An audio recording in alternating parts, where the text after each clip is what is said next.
Hello everyone and welcome back to the stream. Yesterday and over last 2 days we have some good news about the ceasefire between the US and Iran. This war almost implicated all single part of the world due to its energy consequences, due to the petrol or oil prices.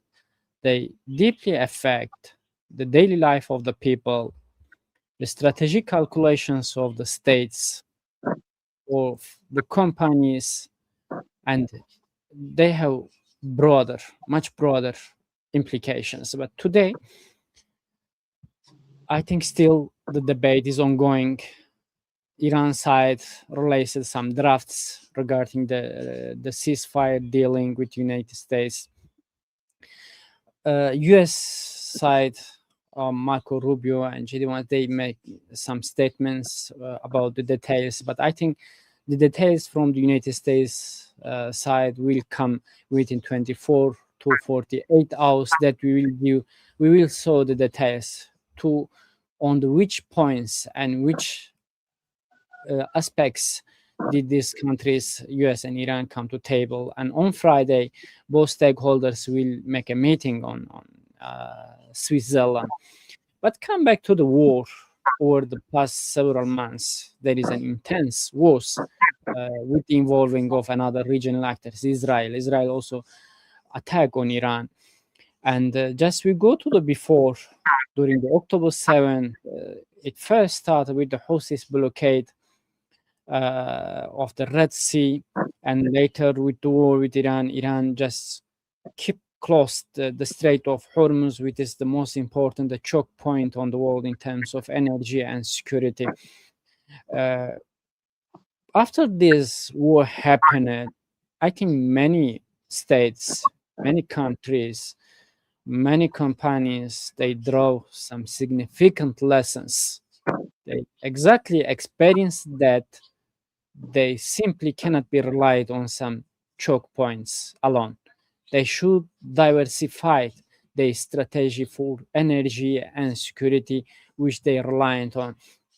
Specifically, the Asian countries, on the Northeast Asian, some of them are, including the China, they're dependent, reliant on the oil, on the coming from the Gulf to 19 or 80%. This is a huge amount of energy issues for these countries and other countries in Southeast Asia.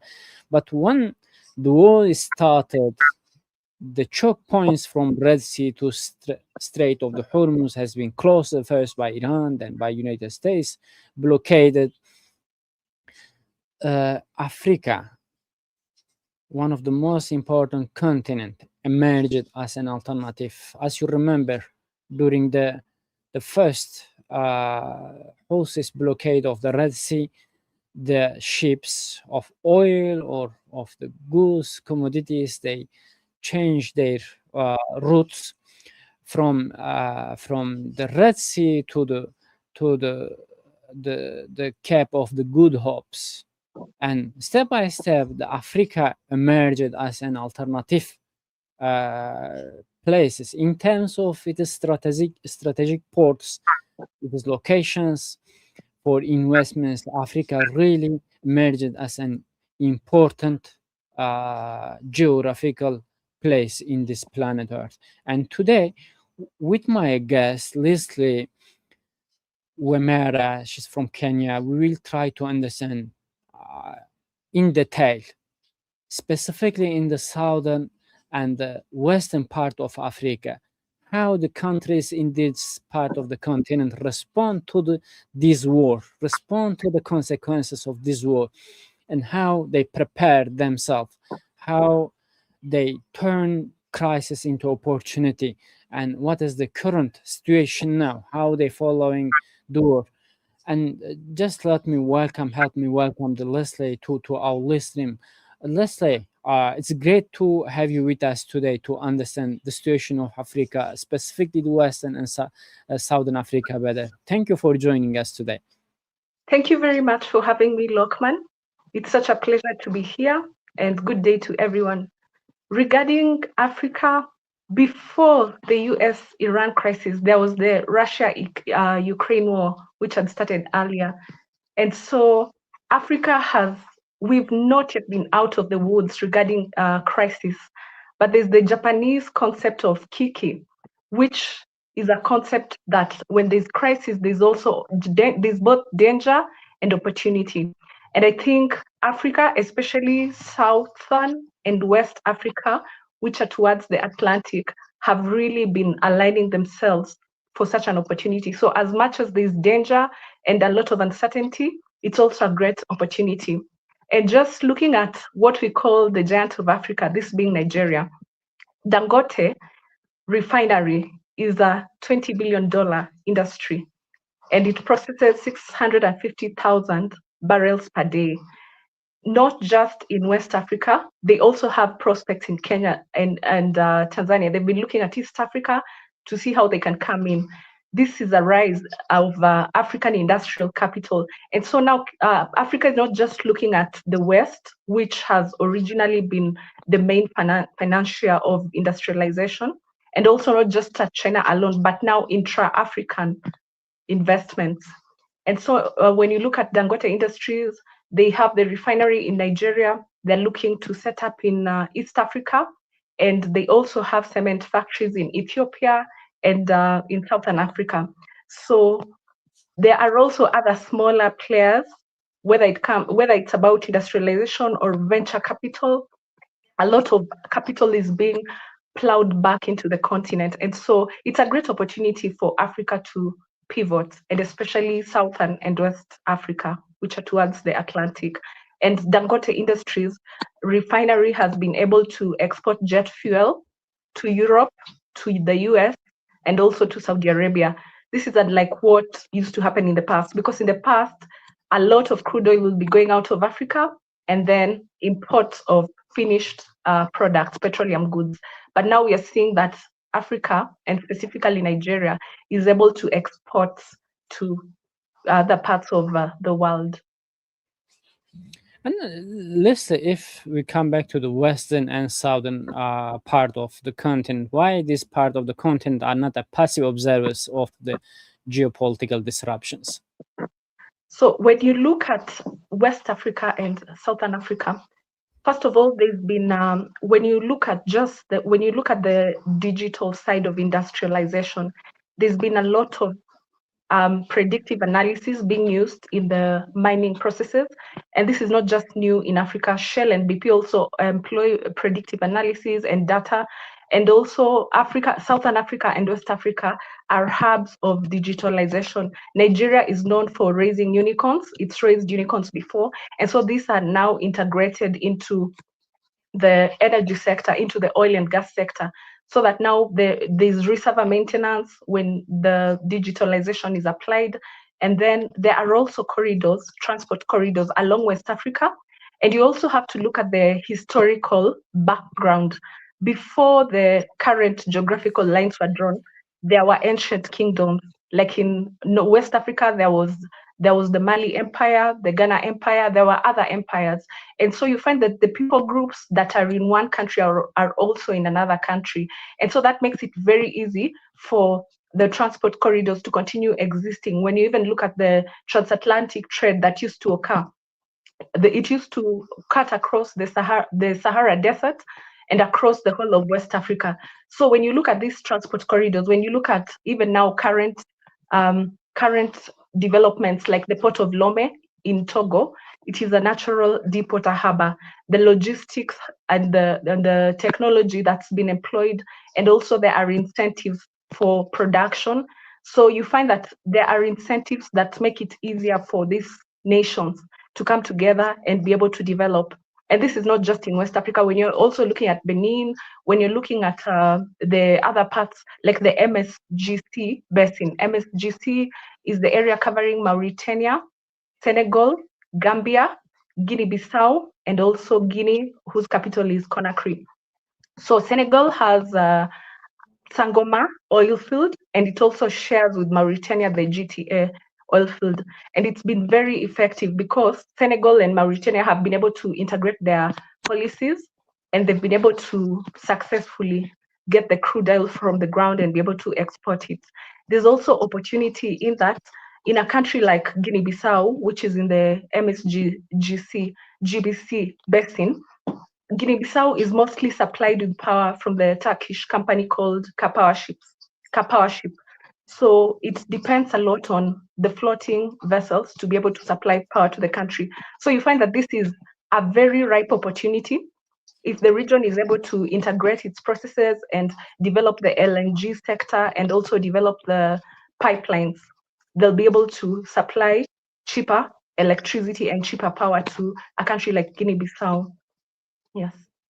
And let's say, of course, when the crisis is coming, they bring some opportunities with itself. But I think the most important thing here is you should be ready to get benefit. And in the terms, I want to ask, currently the Africa has some problems in intra-Africa, the country relations. There is some crisis. I wonder how the strategic alliances and ideological differences will affect this kind of preparations or get benefits from this crisis. So when you look at a lot of the places where there's been conflicts, especially looking at the Sahel region and the northern part of Nigeria, a lot of it is because of disenfranchisement of the people. So it's not so much ideology as it is people feeling that they've been disenfranchised economically. So one of the ways to help people is to be able to develop the industrial and the energy infrastructure so that people are able to find opportunities. When you look at the Sahel, a lot of what has happened, because there are many questions about the kind of government they have, its junta, its militia, but I think the bigger question is it working for the people?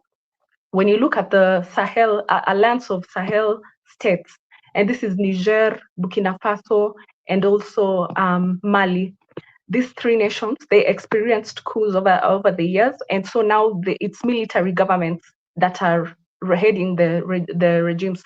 But now when you look at how they've been able to renegotiate the deals, like Niger, their uranium was being priced at a very low price and being sold to France, and then France would export it to the rest of the world and make a bigger profit, and the people on the ground are suffering. And also there's been a lot of pollution in Niger. So what Niger has done is to be able to renegotiate the terms, because this being a moment of crisis, it's also an opportune moment. The supply chains are not very clear. And so what better moment for Niger to have renegotiated for its uranium? And then when you look at Burkina Faso, they've had that ideology of pulling together, and even the country name itself, Burkina Faso, it's the land of upright men. And of course, they've had a lot of pain through the leadership change over the years. But right now, you can see that the current regime is able to rally people around a collective progress. So what's happening, not just in agriculture, but now even when it comes to the minerals like gold, they're doing now their gold refining in the country. And then when you look at Mali, Mali is quite disjointed. There's quite some divide between the north and the south.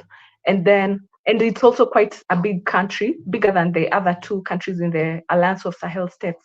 So that means even governance is not so easy, but they're able to rally around. Mali used to be a historical center for education, like Timbuktu was an educational city, Islamic civilization. So they're able to rally around these historical concepts and build around that. And so you find that now Mali is able to develop its oil and gas, and also Mali has natural hydrogen that's being produced, though at a lower scale, not as at larger scale as it should be. And then, of course, with the destabilization that is happening in the region, it's definitely affecting the economic side. But as long as the people keep seeing the developments that are happening, as long as people have hope and see that they're also going to benefit, they're also going to be included, as long as that is in place, I believe that there'll be opportunity and these areas will be able to grow.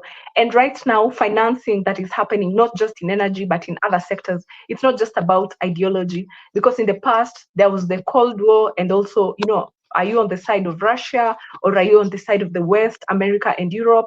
But right now, when you look especially at these Sahelian countries, they are looking at practicality. They're being pragmatic. They're working with Russia to be able to develop their industries.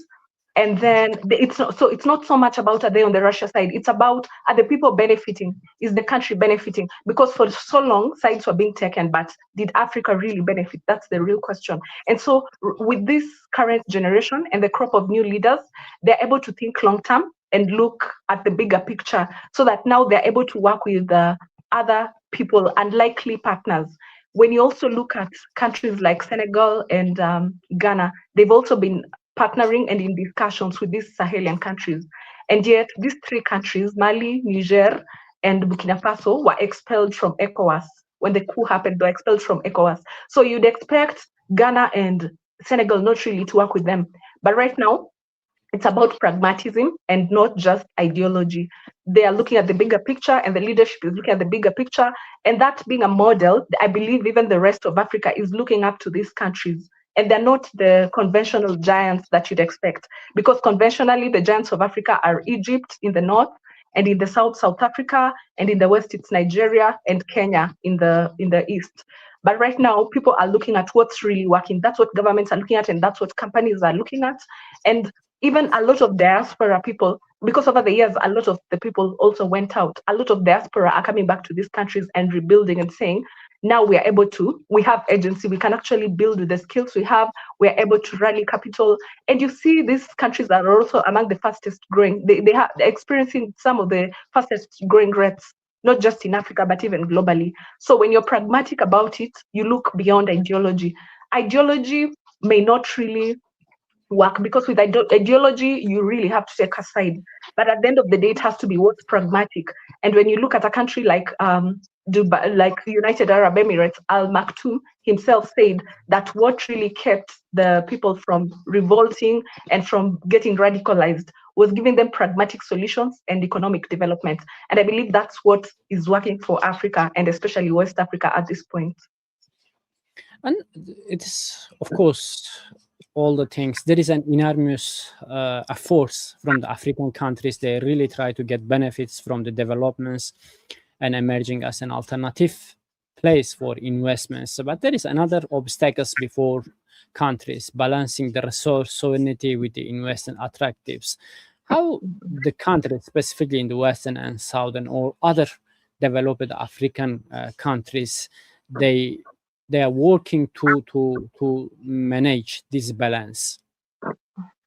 So first of all, right now with the rise of a multipolar world, it means there's not just one center of power. It's not just the US and Europe right now. There's also China rising, there's Russia rising. So the methods are very unconventional. And Africa used to look to the West a lot for development, but over time, Chinese capital has proven to be cheaper.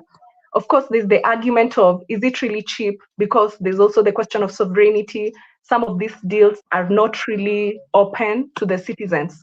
And there are questions about, are these countries going to lose some of their infrastructure like ports to China? But I think if we look at it in the long term, right now, there's not so much of development aid per se. Right now, a lot of, whether it's countries or companies or multinationals or financial development institutions, they're looking at making a profit and seeing how they can have stake in the African continent and in the infrastructure that is being put in place for the long term. So when you look at it, we can't really depend as a continent, and especially as West and Southern Africa. We cannot just wait and depend on aid or depend on, still depend on the West. Right now, we are looking at where can we get patient capital that does not expect us to pay back in the next 2 years, 3 years.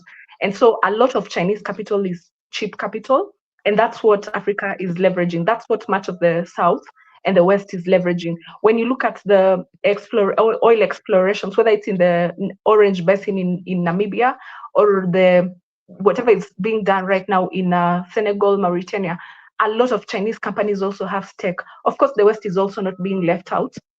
You find that Norway through Equinor is also investing in a lot of these plants. And when you also look at the Norwegian Sovereign Wealth Fund, which is the biggest, if not one of the biggest in the world, they are vastly investing in Africa and in the energy sector and in the also in technology. They are investing. So there seems to be a competition between, who's going to have leeway for the long term. So there's a lot of long term play that has come into place.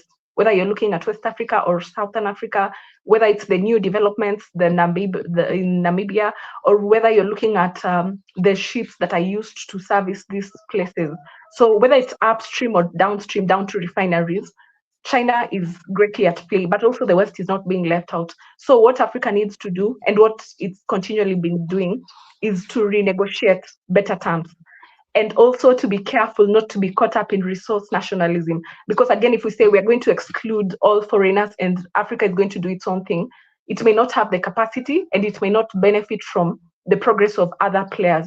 So what needs to happen is to renegotiate from a point of strength, but to also be careful not to get trapped in, resource nationalism and the negative effects. And Lesley, you rightly mentioned the importance of Nigeria as a giant country of Africa with its oil and gas reserves, with over 230 million populations.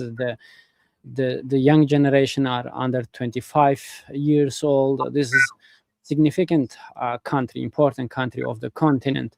And as a case study, Dangote refinery and the emergence of African industrial champions. I want to ask, jet fuel and refined products recently exported to African neighbors, Europe, Saudi Arabia, and the US. What your much deeper observations about these developments? So the Nigeria has been, specifically Dangote, has been exporting these fuels. The challenge that Nigeria has also faced is legacy politicians. So Dangote refinery has not been able to get all the oil and gas it needs for its industries from within Nigeria. It's actually had to outsource crude from even beyond the continent. So this means that the margins, profit margins, are actually lower than they would have been if we could just outsource from Nigeria. But the other thing is, a lot of the developments in the oil and gas fields in Nigeria were also tied in the past to financing by Western, especially Western institutions. So there are agreements already in place to ensure that crude oil is exported, a certain quota is exported. So with that in play, the Nigeria may seem like it's producing so much. And also with the OPEC guidelines, there's a particular amount that they can produce. There are those quotas. But as long as they are still tied to those legacy agreements, not all the oil that and gas that is being outsourced out of Nigeria is being used in Dangote. But what you can see right now, with other developments, like in Cote d'Ivoire, there's the Baleine field that's being developed, and it's actually the first African field that is net zero. It's a net zero project because they've also integrated renewable energy in its functioning. Any from Italy is the company that's leading that. So what Dangote refinery is now doing is also looking at the region, not just within Nigeria, but now looking at Cote d'Ivoire and seeing, okay, so they're producing so much, they're probably not able to refine all of it. So how much are they able to get from this? How much are they able to get from Senegal within the region? And then also they're looking at Ghana, because with Ghana, the Jubilee field, the first of its crude oil was refined just recently. I think, if not this month, last month, the first of its crude was refined in Tema. So as you can see, Ghana is also developing its capabilities, and it's not just now one center as Nigeria, it's now multinodal. There are different nodes, and they're not just only producing crude oil, but now looking at downstream, developing pipelines, because there are pipelines already connecting, and others still being developed to connect the oil and gas that's coming from Nigeria and the much of West Africa into Europe. And then, so with time, you find that it's a diversified mix. They're not just getting the sources, they're not just getting their crude oil sources from one country or just one sector, but they're able to get them from different places. And also the markets are diversified. They're not just selling to other African nations, they're also now exporting to Europe and to other places. And it's not just jet fuel and crude oil. You're also looking at fertilizers, and some of these developments are still in place, still progressing.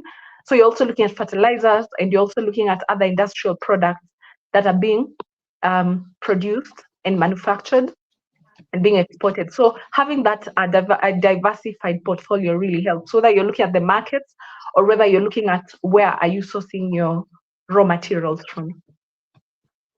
And to exporting, it is oil and gas and goods from continent to outside of the continent, to Europe, to Africa, Europe, America, maybe Middle East. You should have some deep port infrastructures. I wonder really how the situation of the deep port in Africa, and to what extent they integrated to industrial ecosystem. Okay, so specifically for West Africa, the port of Lomé in Togo has a natural deepwater harbor. And then when you look at Dangote refinery, they had to do a whole integrated process. It's not just the refinery, they had to construct the port and other infrastructure. So you find that there's that has had to be developed over time. And also with Senegal and Mauritania, they are also developing, still in the process of developing their infrastructure. And then this is also tech enabled. They're being powered by technology so that the logistics hubs, the processes are able to take a shorter time. And then you also have quicker processes. And that ensures that when the time frame is short, that means you can also do more volumes and therefore more profits. And Nigeria most recently, I think, did some recent petroleum sector reforms and incentives to supporting this industry. What was the situation there? Did they succeed, or currently in the processing level? What was the situation of these reforms and incentives? So the incentives that are in play have been to help a lot of, especially indigenous players, the industries that are Nigerian owned and local industries, so that they're able to rise and take up a lot of because you see a lot of the oil majors exited. They were able to exit from Nigeria, and so now you find that a lot of new players that are coming in are local, and not just for the big players, but even some of the marginal fields that are either in deep water or fields that are, even if they're on the ground, maybe they're hard to reach, and so you need to use a lot of technology, probably employ fracking. So that has been effective in that a lot of the companies have been empowered to come in. But now the challenge has been that there's not much collaboration between the companies, whether you're looking at technology or shared infrastructure like the servicing vessels or the drilling. There's not much collaboration. So a lot of gas flaring is still going on in Nigeria, and this gas can actually be channeled and used to produce energy, because you find a country like Cote d'Ivoire, a lot of their energy is powered by natural gas. So there's still a lot of room for the natural gas that is being flared to be used. But the challenge has been integration, where the players, the individual indigenous companies are able to collaborate. So this is something that there's still advocacy for more collaboration to happen, but that's not really been the case. And then you find that even some of the areas that these oil and gas fields are located, like where the Ijao community lives, historically there was a lot of pollution, and a lot of people died because when the groundwater has been polluted and the land. Okay, we I think lost Lesley, but she will join us again. Yes, the Africa is working. Their governments, their NGOs and companies, they really put it a great effort, because the continent became naturally emerged as an alternative in this crisis and wartime. Lesley, we lost you. I want to ask the importance of the local refining and petrochemicals and manufacturing. What is the situation there? So we're looking at West Africa or also down south, southern? Both, in both, or Okay. in which part do you have more information about? So let me start with Southern Africa. Right now, South Africa is the country that has a big manufacturing base, industrial base. So even with the electricity that's being produced, a lot of it is going into the manufacturing side. But Eskom, which is the power utility company for South Africa, has had problems over the years. There's been a lot of corruption. There's also been a lot of legacy players that do not want to use more effective processes like natural gas. They prefer to use diesel and coal. Not that we don't need this. At the end of the day, we still need a mixture of all this. But the challenge has been Eskom has not really been effective over the years. So what's been happening is there's still a lot of dialogue happening. And then you see now the South Africa especially has to consider the long-term game. It can no longer be business as usual. It can no longer be just the legacy players. And so when more manufacturing happens, and they're also getting gas from Mozambique, Mozambique being one of the major natural gas producers. So South Africa is getting natural gas from that side. And so what's happening is with refining, of course, more value is kept, is integrated within the country. And then there's also better employment. Then now you're also able to develop the collective skill of the local population. They're able to be more, when it comes to the technical aspect, they're able to do that better. And looking also at Botswana and Namibia, they're in discussions to build a refinery, a joint refinery. And the political goodwill in Botswana and Namibia is it's really solid. They've had political stability. And so this is one of the things that make the area very attractive, both Botswana and Namibia. And also Namibia has had that history of, they faced the Herero and Namakwa genocide in 1904 to 1908 by the Germans. And that affected a lot of structural things. And so you find that even the descendants and family members of the Germans who stayed are the ones who control a lot of the capital. So the part where everyone has to live in cohesion, but the government is also very keen in ensuring that there is inclusivity when it comes to the benefits of the resources in the country. So you find that Namibia has been very forward thinking in this. They have not just looking at the refining side, but now also integrating other forms of energy, because they have a pilot for producing green hydrogen.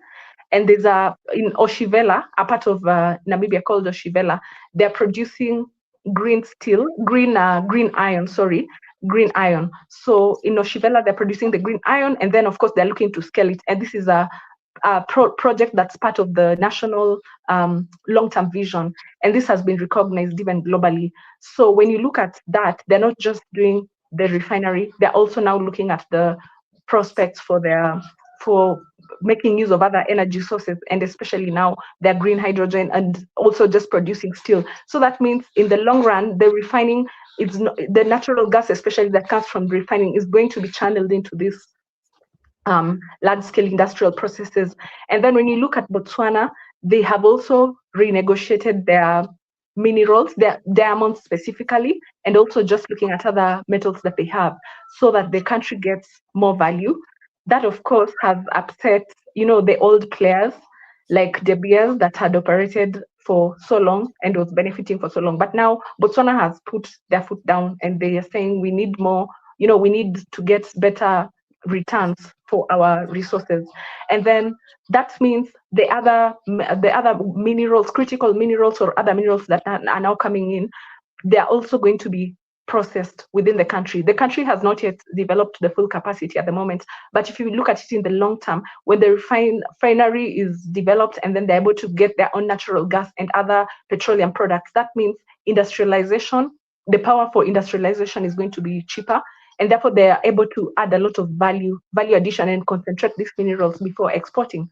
And then when you look at West Africa, of course, refining still does the same role of making sure that a lot of value is retained within the country. And you find still with Dangote Industries now looking at fertilizers. And then, of course, that will translate to better food security, because if fertilizer is going to be made within West Africa and not just have to be imported from Russia or the US or other places, that means it's able to, the costs are going to come down, and therefore agriculture in the long run and other sectors are going to be impacted.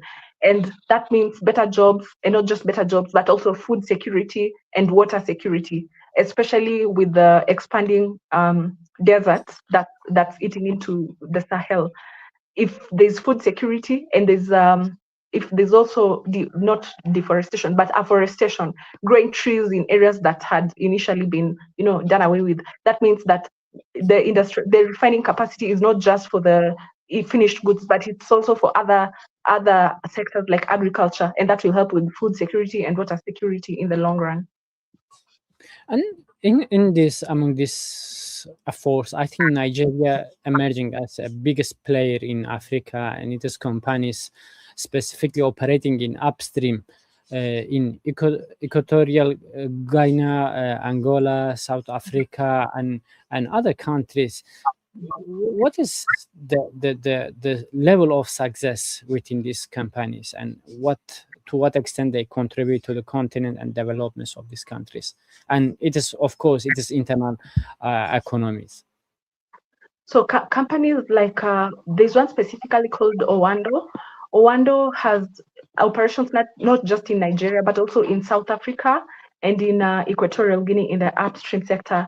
Of course, now the challenge becomes, is it just because you see now there are also diplomatic tensions with the xenophobia attacks that have been happening in South Africa. But if you look at South Africa, the issue has been more on the low-income people rather than the expertise. So it's mostly the low-income immigrants that have come in who have been facing a lot of the xenophobia. But then when you look at now Owando, when they come in, that means if they're coming into South Africa, so are they going to just retain much of their expertise to be Nigerians?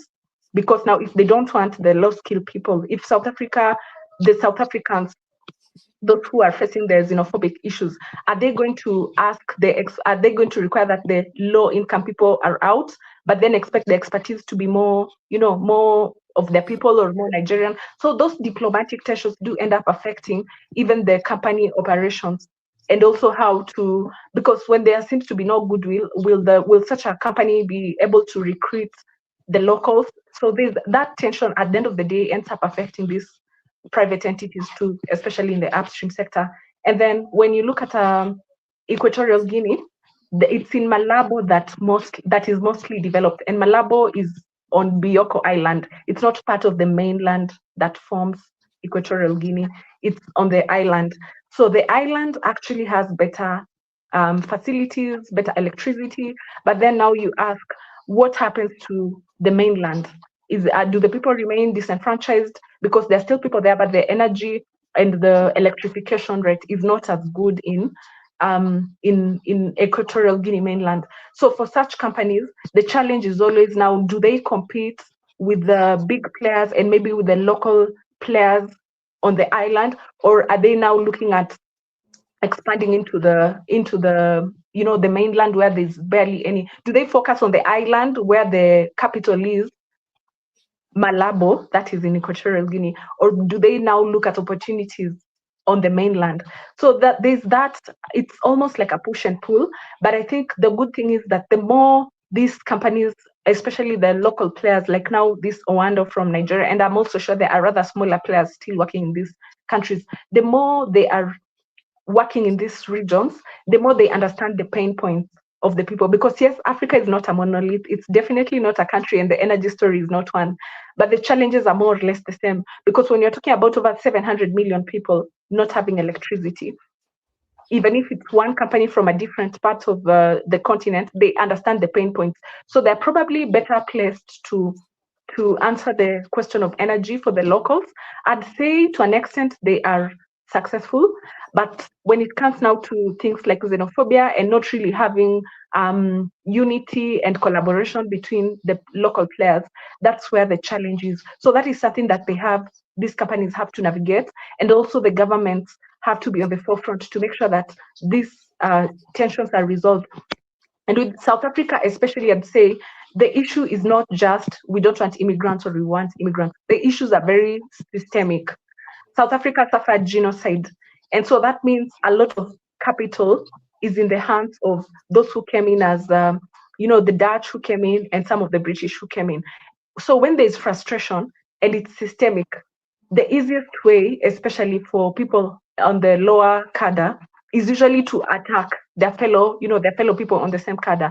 But I think at the end of the day, it's a systemic issue, especially for South Africa, and it has to be looked at. It's very multi-layered.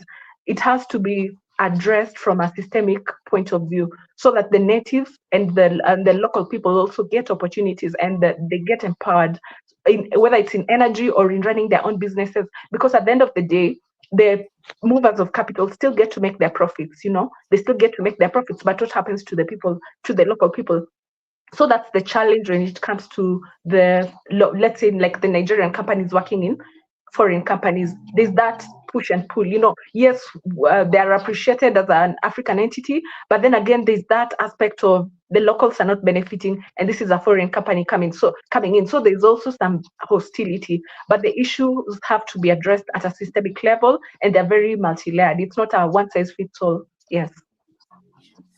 And when we're discussing this topic, how Africa will benefit from the crisis, turn the crisis into opportunities, and as the war just happened next to it is maybe sometimes approach to its border like the Red Sea, like others. And on the other hand, we are talking about the countries like Nigeria, like maybe Kenya, South Africa. They are playing an important role to get benefit, to diversify the industry and sectors. And in addition, also the countries like Angola, they are unbuilding the energy sector and producing reforms in energy. Visible process in recent years, specifically when we look at to the Angola. Please tell us about this Angola's efforts to be at least emerging as an alternative, maybe in African continent. Angola is one of the main producers of oil and gas on the continent. So when you look at Angola, the interesting thing about Angola is even when their political ideology was communism, because if you look at their history back to 1975, they were more communist aligned, but the oil and gas sector and the whole energy sector always employed best business practices.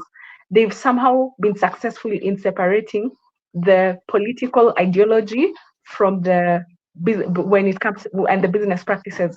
Then, of course, when they had the Dos Santos regime, there were also allegations of corruption, and regarding people in power, there were also allegations of rent seeking by the people who are connected in power. And then what has happened now with the regime that came into power after Dos Santos, there have been reforms, especially to unbundle the sector. Unbundling meaning, like when it comes to electrification, the transmission is separate from the generation. And so this has resulted in better, because when it's bundled, it's very hard to be effective and to be efficient.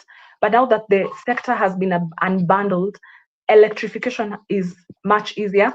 And then, of course, also the entity that runs the Sonangol, that runs the government angle of when it comes now to crude oil processing and exploration and all that, they've also been able to integrate other players. They have incentives to bring big players on board so that they are able to explore more oil and gas. And so Angola has been should I say, almost a perfect example of how the political ideology can be separated from what's the best business practice for the sector. So I can say Angola is successful and has been successful, especially with the regime that has come in. It's been quite successful. And Angola is also open to learning from, they do a lot of technical exchange programs with Nigeria and even with Egypt, a lot of the countries that have advanced in their oil and gas sectors.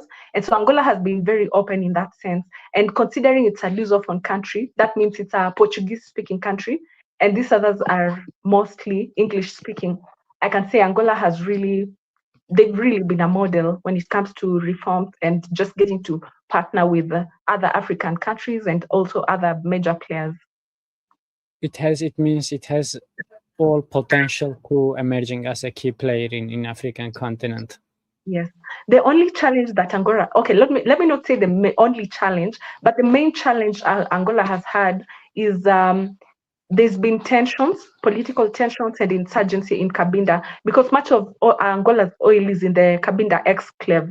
The Cabinda exclave it's not really part of Angola. It's a bit off it doesn't border the rest of Angola directly. So Cabinda is where much of the oil is. And of course, the people, the reason there's been a lot of tensions is because the people have been feeling disenfranchised. So that's like one of the issues that has to be addressed, because once the local community is not able to host the people, when the local community feels disenfranchised, there's definitely going to be a lot of insecurity and also attacks on some of this infrastructure. So that means there has to be a way to integrate the community and show that these people are also part of benefiting as an entity. And I can say Malaysia, looking just at our country outside Malaysia and the Saraki, where much of the oil was being much of the oil comes from, much of the crude oil comes from. There was that tag between, this is an independent region, but then again, there's the bigger, the whole government that wants to get, more benefits. But there's that dialogue and just being able to create frameworks that benefits all the people, so that yes, the government benefits, but also the local people get to benefit. And then so Cabinda is quite a small, it's not a very big area, it's quite small compared to the rest of Angola, but much of the oil comes from that area. And just also looking at Nigeria as a point of learning, what happens with a lot of the oil that is being siphoned off the infrastructure. Much of it is because the people feel disenfranchised, the environment has not been cared for. So whenever people feel disenfranchised, there's always going to be that. There'll be conflict and there'll be that push and pull.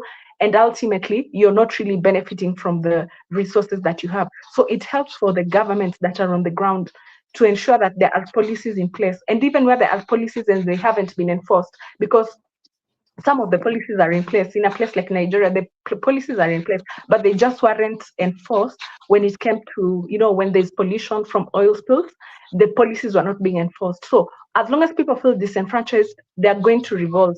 So what needs to be done is to just get more people educated and help them see how they benefit long term, so that they don't go damaging the infrastructure. They actually see that it's part of their ecosystem, and it also contributes to their well-being. Yes.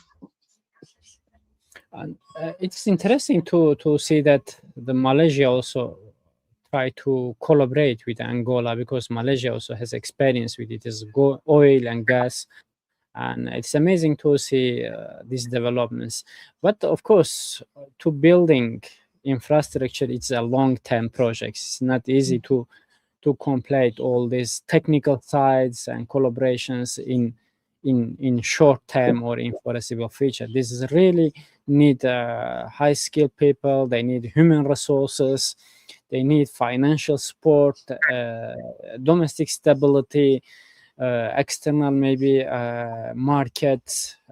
It's all this combination of these things is important. If one leg of this one is lack, you will not be able to improve or to reach your ultimate target. But listen, from here I wonder the fragmentation. What is the current state of the fragmentations among the indigenous upstream players, and the case for collaboration, consolidation, and shared infrastructures? How the countries in intra-Africa or from the external powers, they manage this complex? Okay. So first of all, Petronas, which is the Malaysian, I believe it's the name of the Malaysian main, the angle of the oil and gas. They've been very instrumental when it comes to skills transfer. They do a lot of training and also just investing in some of the fields within both Southern Africa, Western Africa, and also other regions. So it's important. The collaboration is important when it comes to skills transfer. Ultimately, you need the locals, or should I say the natives of the country at least, to be able to be empowered and to have the technical capabilities. And then when it comes to the infrastructure, it's quite intensive, both in capital and time and labor. But then when you look at from the technical angle, a lot of now, like the refineries which are built downstream, a lot of them are modular. Modular meaning you just don't build one whole refinery. You build it in almost like stages. You build it, you're able to build small components of it, and then you're able now to scale and build the bigger thing. So with modular refineries, it's much easier and cheaper. And then there's also small LNG, and this is also employed in a country like Indonesia, where a lot of the gas is in marginal fields. The fields are in different places, so you cannot really connect them. So this process also helps in building small LNG infrastructure. That means you're able to get gas. It may be a marginalized field, but you're able to build in small components. You're able to extract that LNG and then connect all the nodes to like one big area and one big thing. And when you look at the markets, because maybe you're wondering, okay, so Africa is going to produce all this, but where are the markets? Right within Africa, there's so much need. There are so many people who still don't have electricity. There's so much room for industrialization. So I believe when the infrastructure is put in place, the refining, the industrialization, and the even the transport networks are opened up within Africa itself, there's a really big market that still remains untapped. Yes. And Leslie, you really give some incredible details, which maybe many decision makers and people working in diplomacy level, they need this kind of details regarding the Africa.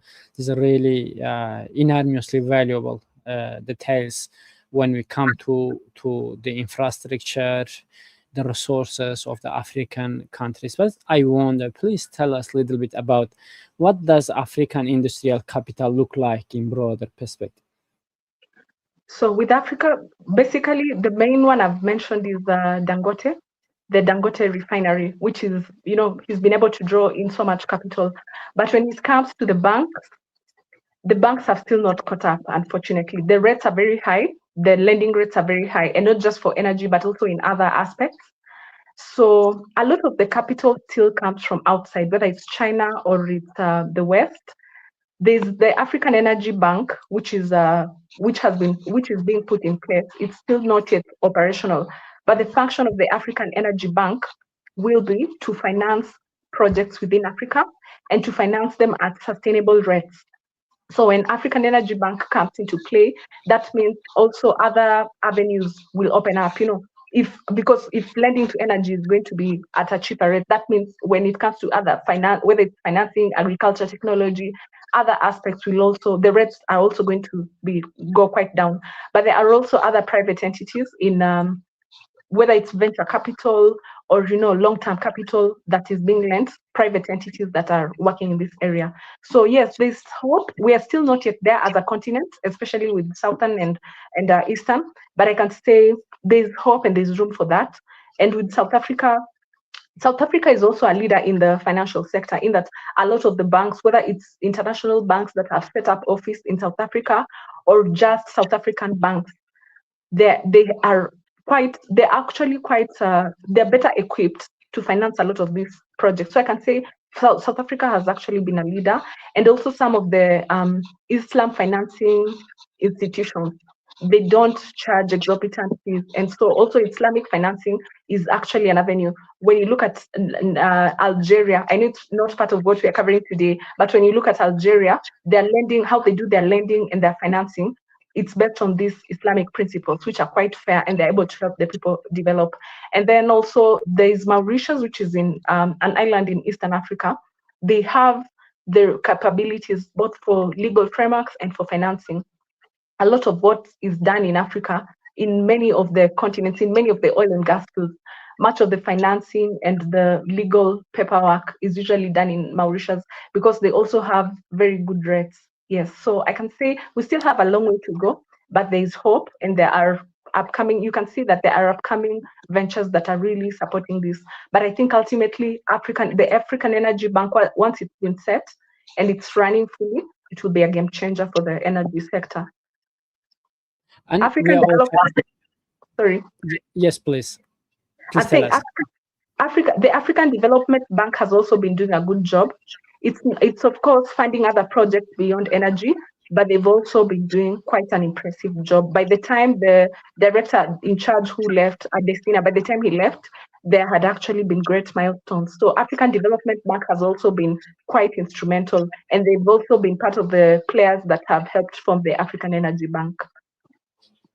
Yes, let's just the cornerstone of our discussion is the infrastructure.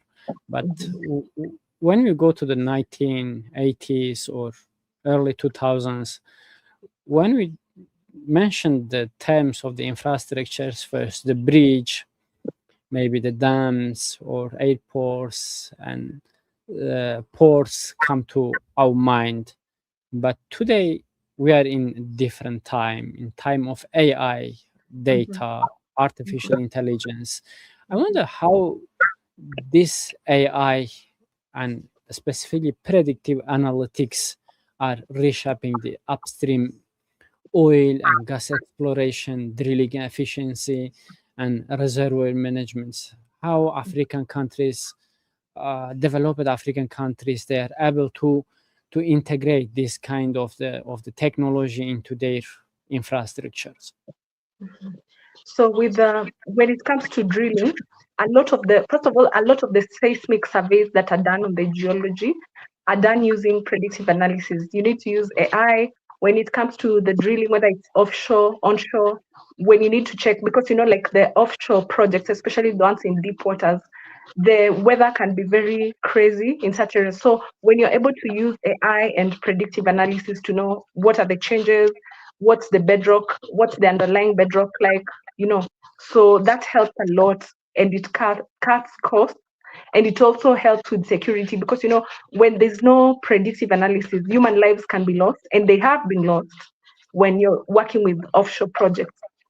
But then again, there's also the aspect of data centers, where if you look at the trend right now, like SpaceX, which is a $2 trillion industry, they're now looking at using natural cryogenic methane, which is actually it's made using a similar process with how LNG gas, liquefied natural gas, is made.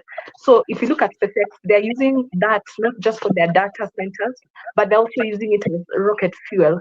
So natural gas is so crucial, even in powering data centers, and data centers are very energy intensive.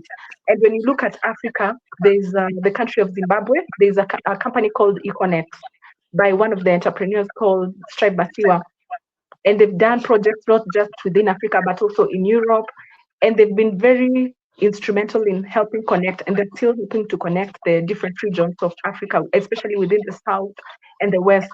So as these data centers are being developed, they're also going to use the natural gas. So that's also one of the places that the natural gas is going to be absorbed into. It's actually a very ripe market. And then if you look at a country like Nigeria, Nigeria still has issues with electrification. They still face a lot of load shedding. And when you still go back to Southern Africa, a country like Zambia, which does process copper, they mine a lot of copper and they still also process it. They're not really able to work efficiently because they don't have enough electricity. But you see now, when this natural gas can be leveraged to power the data centers, and the data centers now host the much of what the infrastructure holds. First of all, there's also the point of sovereignty, because when your data is being hosted, let's say in the US or in a country let's say maybe in UK or one of the countries in Europe, there's always the question of, how much of Africa's data is being leaked, how much of the data is being controlled by other players, how much access do other host countries have to the data in the nation. So data centers are very crucial, and these are things that are developing. They have to go hand in hand with the natural gas being used up, and also other forms of energy, not just natural gas. When you talk about hydrogen, and even let's say now hydropower. And as much as hydropower is seasonal also, because you can't really predict when the rains are going to be heavy, when they're going to be less. And that's why we need a mix of all these forms of energy, because when we have all these forms of energy, now we're able to power. But the best load has to be from natural gas and from other petroleum, like diesel, other products from petroleum. Because when you have your base load, now you can still plug in now the hydropower, you can plug in the geothermal, but because these are not really consistent, the base load has to be there, and the base load has to come from the natural gas and the diesel. And then So when you have your AI and data, and when you have your data, especially when it's on your own data, and you're able to use the predictive analysis, you're not just using it for drilling, you're also using it to know when are people using power the most, what seasons need the most power. So when you're able to do this, it helps, and it's cost efficient. And when you look at a country like there's a country called Uganda, which is actually in the east, and they have a company called Manduli's Energy. So Manduli's, they don't just do power generation, but they also develop their own AI models, and they've been able to expand into West Africa and Southern Africa. So they're able to do their data, they own their own data, and then they develop models, and they work with the learning institutions and research institutions in Europe, in the UK, and then now they're able to get better models in how their their infrastructure operates, which makes it more efficient. And then there's also the use of twin digital, where you use twin digital infrastructure, so that one, you have a model, you have the infrastructure, and then you have the digital model. So when you want to test whatever it is that you want to test, you're able to test it on the digital model, and then you'll be able to know what will happen to the real infrastructure. So when that happens, that means that the processes are more efficient and effective. So technology does play a role, and digitalization is so crucial. It cannot be separated from the energy sector. They go hand in hand. Let's say in global level, we know there is many examples. The companies already integrated AI and this technology to their companies, to their drillings or seismic research. But I wonder, what is the key tensions in AI? For example, to what extent AI reduce the operational inefficiency in hydrocarbons, or simultaneously increasing the electricity? You already mentioned electricity demand. And what should the strategic implications can be for African continent? Okay. So artificial intelligence is definitely very key. The challenge has been Africa, our data is not really integrated, should I say? Because you find not only integrated, but it's not been collected that much. We don't have that much data, and it's not been recorded, and it's not really been recorded, and it's also not been integrated. That means even where it's recorded, there's really not much integration happening. So that means, and this is not just in energy, that also applies in health and in agriculture, in other sectors. So first of all, Africa really has to be more proactive, and I'd say especially like with the West Africa and Southern Africa, it has to be more proactive. The nations have to be more proactive in recording their data and integrating it. And then of course the challenge with AI is you can only there's a part that you still need the human element, because with AI it works with the data that you feed it in. It can be skewed, the data can be skewed, and also there are different geographies, because when you're looking at Southern Africa, you find that the geology in Southern Africa is very different from the geology in West Africa. So you cannot really use all the data and the training that you have from Southern Africa to deal with the issues that you face in Western Africa. The geologies are different, the conditions are different, nothing is exactly similar. But of course, there are frameworks that you can borrow and use. And then there's also the issue of sovereignty, because perhaps if it's Western Africa, or even if it's a company, they may not really want their data to be used by other people. They may wonder, oh, what if, do we really have sovereignty over our data? So what happens in such a scenario? Federated learning really helps. So federated learning in technology is where you don't have to expose all your data. You just have to expose probably what's the behavior of your data. And that way you're able to train different data sets, and you're able to even get data from other nations or other companies without really, exposing everything. And so you don't have to fear that there's going to be corporate espionage. And when you also look at the reason why Senegal and Mauritania have also been they've been able to collaborate on their cross-border resources, where they're doing the GTF field, where they're getting their oil and gas from.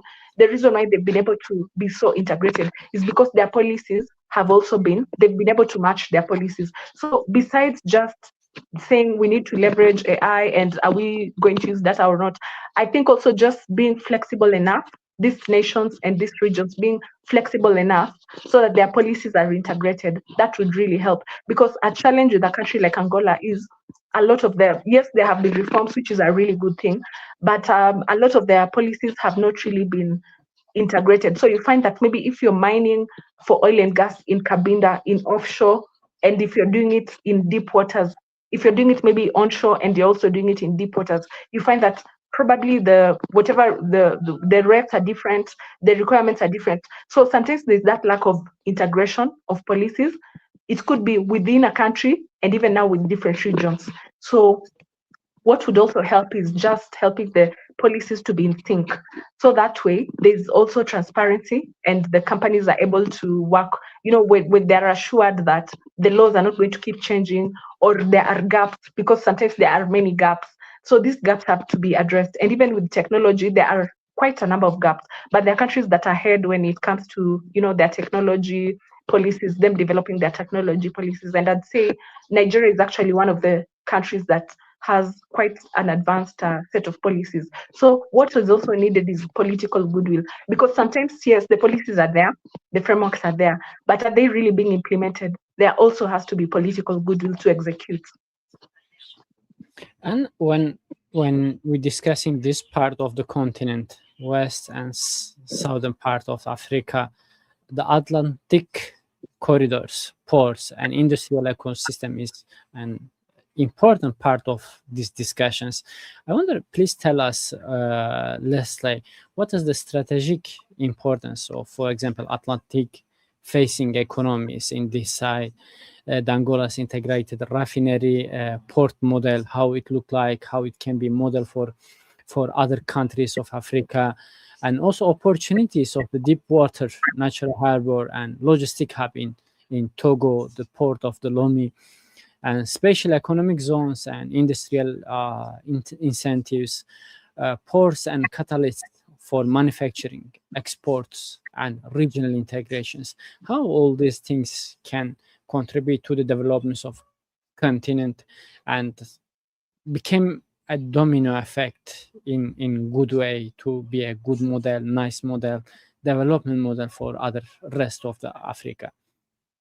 So when you look at the Atlantic side, it's actually not directly affected by the Strait of Hormuz, because whatever is coming from Hormuz, if it's coming to Africa, it has to go through the East African coast, which has also faced a lot of piracy issues, especially with the Somalia region. And then even when it goes through the Red Sea, there have been issues with on the Bab el Mandeb Strait with Yemen, and then there have also been issues still with on the Red Sea side. So the alternative side is the side of the Atlantic facing side, and this is now the area around West Africa and also Southern Africa and still Central Africa, the side that faces the Atlantic. So a lot of what has been transported, even in terms of petroleum products and even crude oil, when the issues arose from the side of the West on the West Asia side, a lot of traffic was rerouted to the Atlantic side. So that's been an alternative side. It's also been a longer route, of course, going through the Cape of Good Hope in South Africa. It's been quite a long route, but with logistics and with the technology being used and employed so that the processes are seamless, that has enabled the trade to still go on. The challenge that much of West Africa has faced, and this is not just West Africa, but also West and parts of Central Africa, in the Gulf of Guinea, the stretch called the Gulf of Guinea, and this is from just Nigeria and going into Cameroon, that and into Equatorial Guinea. There's been a lot of piracy in that area. So as much as it's been an alternative route for transporting energy products, it's also facing a lot of piracy issues. And so the countries have been working together to ensure that there's less piracy and to just enable the process to be seamless. But that's it's been quite a challenge along the Gulf of Guinea, and that's the stretch from around Nigeria into Cameroon, into Equatorial Guinea, and even down to Congo Brazzaville, where still the parts of Central Africa where there's still oil and gas. So that's been a challenge. But with a lot of the logistics being used, a lot of logistics employing technology. Like there's a Nigerian company that's also a hardware company, and what they do is they're able to monitor. I've forgotten the name, but there's a Nigerian company that deals with that builds the hardware and surveillance systems. They use drones to surveil infrastructure for energy, and so they're able to see threats in advance. If maybe it's a ship that's almost going to be hijacked, they're able to use drones and to map and to alert in advance, so that now it's not just it's not just defensive, but now it becomes offensive. When you see the danger coming, you're able to stop it. So having also just employing surveillance mechanisms, and not just not just having human beings to patrol, but actually having the mechanisms to have drones and other kinds of technology to man the area. That's really helped, and it helps with the security. And of course, the better the security, the lower the insurance premiums that they have to pay. And if the insurance premiums are lower, that means there are better profit margins for the logistics companies and even for the energy companies. Yes, this is an important part. The stability, security, piracy issues, bringing resources. And this is just, let's go another side. Resource development linked to industrialization. This is an important part. Can you give us the example of the Cote d'Ivoire, Ghana, how the situation is in these three countries, or the global significance in about the critical minerals, lessons in moving beyond or commodity, take lessons from the crisis, and prepare themselves. What is the situation in these three countries, Ghana, and Cote d'Ivoire? Okay, I'll look at Ghana and Cote d'Ivoire, and I'll also look at Zimbabwe down south. Okay, So of course. when resource development is tied to industrialization, so you find with a country like Ghana, they are not just they're not just drilling for crude oil only, but now they're making use of their refining capacity, and they're getting to grow it and increase it. So in Tema, they've been able, like I'd mentioned before, in Tema, they've been able to manufacture their crude oil from the Jubilee oil field. And then, of course, that is going to grow with time. And as long as they're able to do that, and they're still connected to Nigeria along the Benin-Togo corridor, so you're not just looking at, it's not just one node of manufacturing, it's now several nodes. It becomes multi-nodal. So there's the Dangote industry, there's now the Ghana Tema, where they're doing their refining, and then of course now there's Cote d'Ivoire. And Cote d'Ivoire, like I had also mentioned earlier, they're quite ahead when it comes to employing natural gas to generate electricity. And there's also been that argument of, is natural gas a transition fuel? It's not really that clean. But now when you look at the Baleine field in Cote d'Ivoire, they've actually proven that yes, you can still use the natural gas, and you can also employ renewables. And it is quite important that even in financing, there's sequencing of financing. Sequencing means you get the returns, financial returns from, if it's natural gas, you get the financial returns, and then you use them to develop other energy sources. You use them to develop the renewables and other energy sources. And that's also what happens in Mauritania, which is still in that MSGBC region. Mauritania still has solar, and they also have the oil and gas. But since solar is not able to do the base load only, it's not able to carry the weight for energy generation, electricity generation, they use the returns from their natural gas fields and the oil and gas fields to develop these other sources. And so there has to be that sequencing of when you're developing this infrastructure. And then when you look at a country like Zimbabwe has it has platinum, and it also has lithium. It's actually one of the main producers of lithium. And the whatever measures are now being put in place are to make sure that much of the value addition happens within Zimbabwe.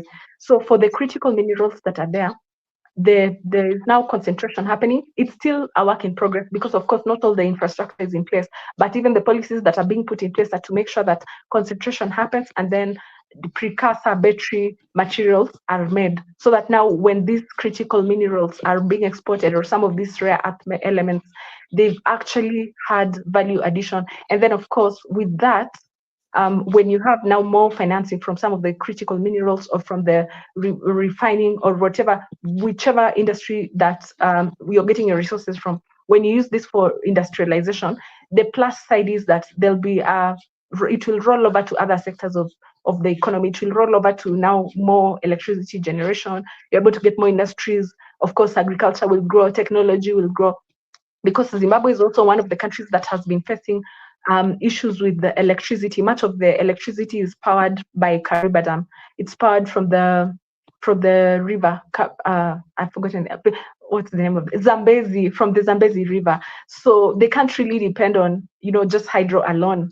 So when they're able to do value addition to things like batteries, when you're able to tie whichever resource it is, whether it is the natural gas in Cote d'Ivoire, whether it is the oil from Ghana, and whether it is now these critical minerals from Zimbabwe, when you're able to tie those resources to industrialization, it has, of course, a net effect on the economy.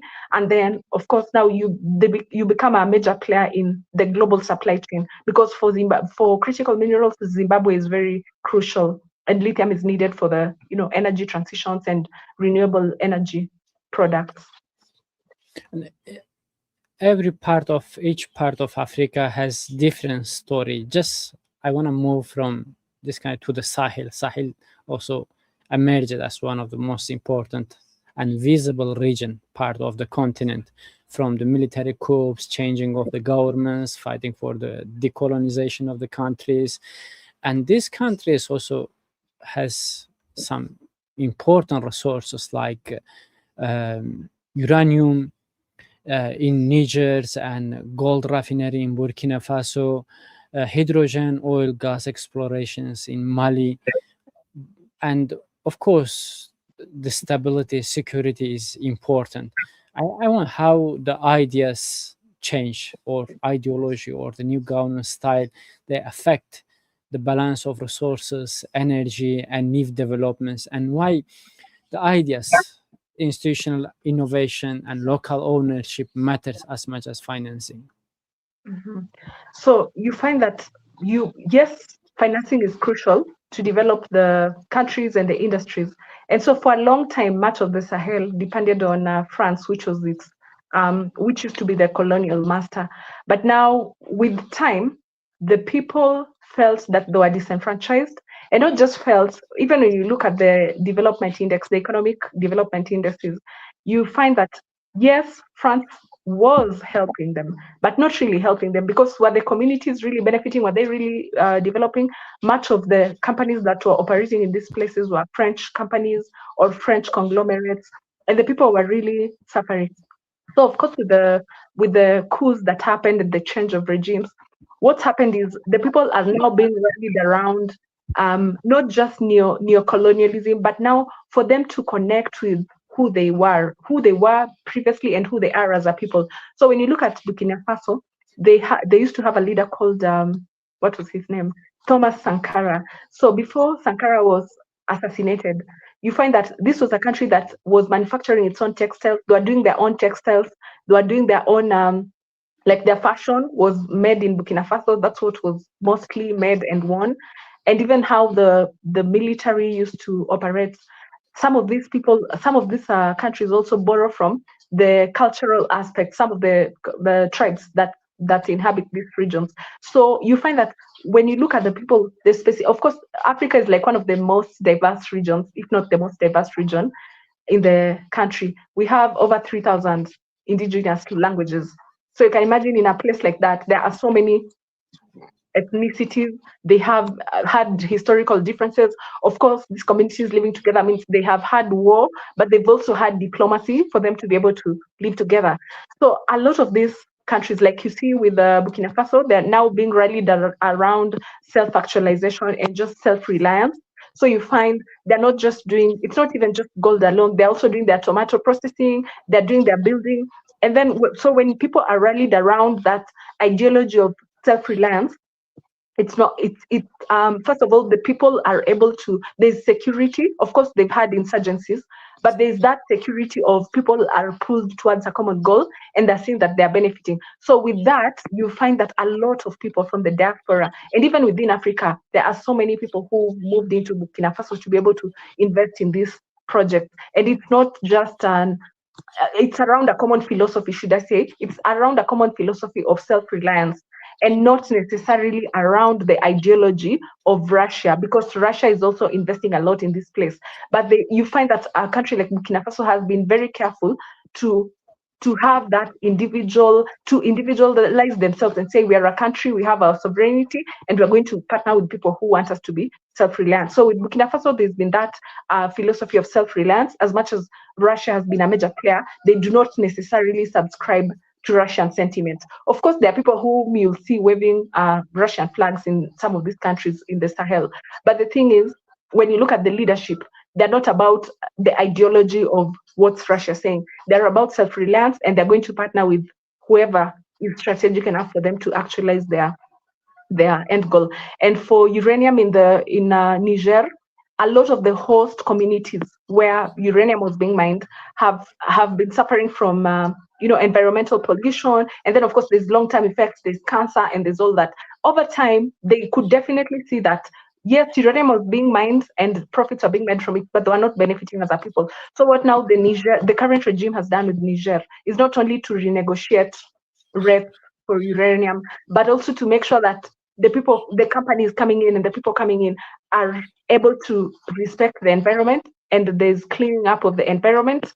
And then there are more stringent measures to ensure that whatever policies are in place are being followed up, because for the regions in Niger where uranium is being mined, they're actually quite poor, and they face a lot of health issues because of the long-term effects of radioactivity. So you find that right now, the long-term goal has been just protecting the people and helping the people to benefit both economically, but also to protect their health. And then now with Mali, like I mentioned earlier, Mali has a history of Islamic civilization, and it's also an academic center. Timbuktu used to be a university. There used to be a university, and even right now, even the kind of architecture that's found there, it's the kind of architecture that is very prevalent in hot and desert areas. And even still a country, going back to Burkina Faso, if you look at the buildings that they're now building, they're not just copying buildings from the best architectural firms. They're actually looking at what works for the environment. And so when you help people have that sense of identity, they are not just about making the money and seeing where to find the money. They have a sense of identity. And so when they have a sense of identity, they understand their strategic position in the global sphere, and they're able to negotiate better for their resources. And so you can see it's very clear from just what you see, the developments in Burkina Faso, the developments in Niger. Once people have that sense of identity and looking inward rather than just looking at what they're being told. Of course, you still have to employ best business practices. We can't go back to living like how Africa used to live before the Stone Age. It can't be that, but there are aspects and concepts and philosophies from the cultural and from different ethnic cultural affiliations. So you can take the good from that and help people have a sense of identity. And then when that's done, the people are able to be a collective force, so that now the resources are being maximized and being used maximally. And there's no danger of people from within are going to be a sellout, and people from within are going to propagate neocolonialism. So when people have that sense of who they are, when they have that idea, it's now ideas being used to change people's minds, so that they're not looking at themselves as beggarly and waiting for the West to come and rescue them. When they see that they're strategic in what they have to offer, they're able to negotiate better and do better. And I can say also South Africa has also leveraged this in a way. As much as systemically, some communities, especially the Black community, has been marginalized. But you see, a place like South Africa, their wine industry, they use a lot of products from the Kalahari Desert. So when it comes to just the wine culture and premium wines, they're in between the old elegance and the new fruity wines, because now they use marula and they use rooibos, which is only found in South Africa, and they even use some of these are plant called Malawian antlas tea, which is found in Malawi. So they use this in the wines. And so when you employ it's now the soft power side. Culturally, it's known for this thing. When you do that, and these people are able to connect their identity and they're able to understand what makes them unique, that helps in the long run, so that now even when financing comes in, they're able to negotiate better. They're not negotiating from a position of a beggar. They're actually negotiating from a position where they understand that they have leverage in some aspects and they have a sense of identity and ownership. Yes. And let's say the resources are different. Some countries are rich with uranium. Some countries are rich with the hydrogen, with oil, with gas, with the gold refinery, and also the governance style, governance systems are different. I wonder, in these differences, the partners and demands from intra-Africa or external countries also will be different. For example, the involvement of the regional countries and the major powers. But in these opposite uh, models, how can the new model be emerged in terms of regional collaboration, specifically in Ghana and Senegal and Mauritania, Senegal, like a gas cooperation and regional success, or cross-border infrastructure, or shared developments, or LNG power generations, and industrial opportunities? What seamless regional collaboration can achieve, and opportunities or for broader NSGBC integrations can be? Okay. So when you're looking at governance, of course, it's usually widely said democracy is the best form of style of governance.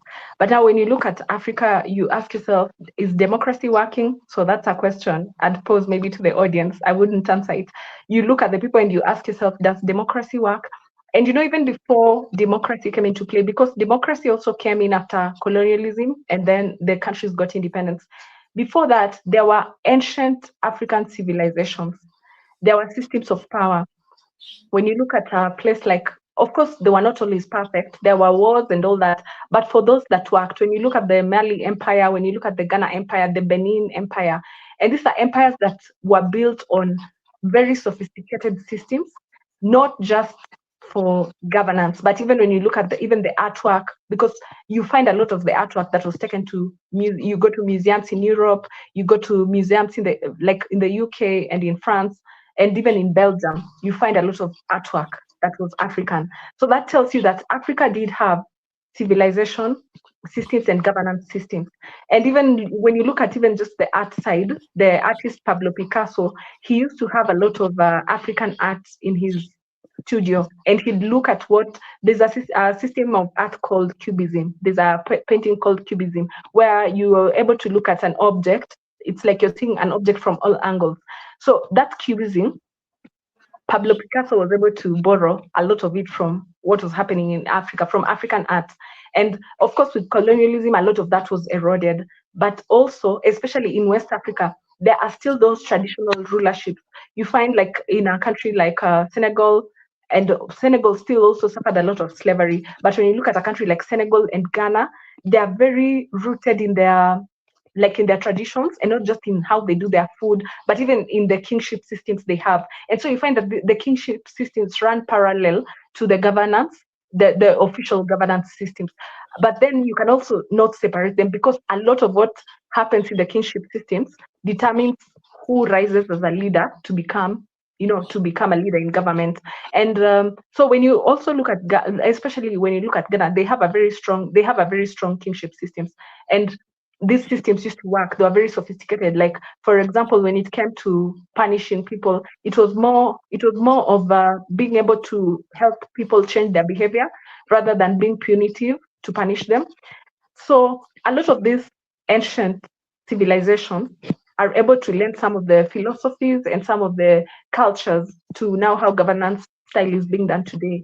And then when you look at even Southern Africa, like in Zimbabwe, there was the Great Zimbabwe, which was an empire.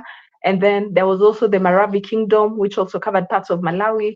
And these were institutions that had trade routes. Of course, they had war, they had diplomacy, they had systems in place. So when African nations are able to borrow from these entities, they're able to, have better policies in place. And then because the colonial boundaries were drawn, and there are people, let's say like the Ewe people, you find the Ewe in Togo, you also find them still in a bit of Nigeria, and even in Ghana. So you find that where there are shared cross-border ethnicities, these are the same people who come into government. And so let's say if there are people from the same tribe, let's use like the Ewe, for example. That means those leaders are able to work better with, as much as it's a different country, they may be working with a different country, but they're the same people, they're the same ethnicities that were just separated by geographical lines. So you find that when there's cross-border collaboration, it's much easier to be able to exploit the resources that are there. And that's why you find for Senegal and Mauritania, they've had such a seamless operation. They've been able to exploit the GTA oil and gas fields together. And so this is a point that should be leveraged. The fact that these tribes are shared between different countries, that should be leveraged. Yes, that's also been a source of ethnic tensions, a lot of ethnicities. But I believe that diversity is actually the richness of Africa, because now there are different perspectives, there are different technologies that were even passed down. And you find that even where ecosystems are maintained, even especially, let's say, the flora, the fauna, the plants, the trees that are there, a lot of these are also being used they're being looked at by big pharma, and they're actually used. And I'll just borrow a case from Kenya. It's not really within what you're covering, but I'll just borrow a case from Kenya with the soda lakes, because the lakes that are in the Rift Valley are soda lakes. They have very unique composition of salts. So Procter and Gamble were actually able to isolate some of the microorganisms, and then they were able to develop detergents. So when you see some detergents when you read on the detergent and it's written enzyme activated, part of this was what was taken from like a country like Kenya. So we should use what was, what were our ancient traditions, even as a continent, and be able to leverage this. Because when you even look at a country like Uganda, they used to have Caesarean section way before colonialism. And this is something that was documented by explorers and traders who came in before colonialism. But much of this was lost. So just looking back and asking ourselves, what were our government systems? We have democracy. How can we also borrow what we had traditionally and integrate it with what we have today, and to use diplomacy rather than division where there are multiple ethnicities? I don't know if I've answered the question.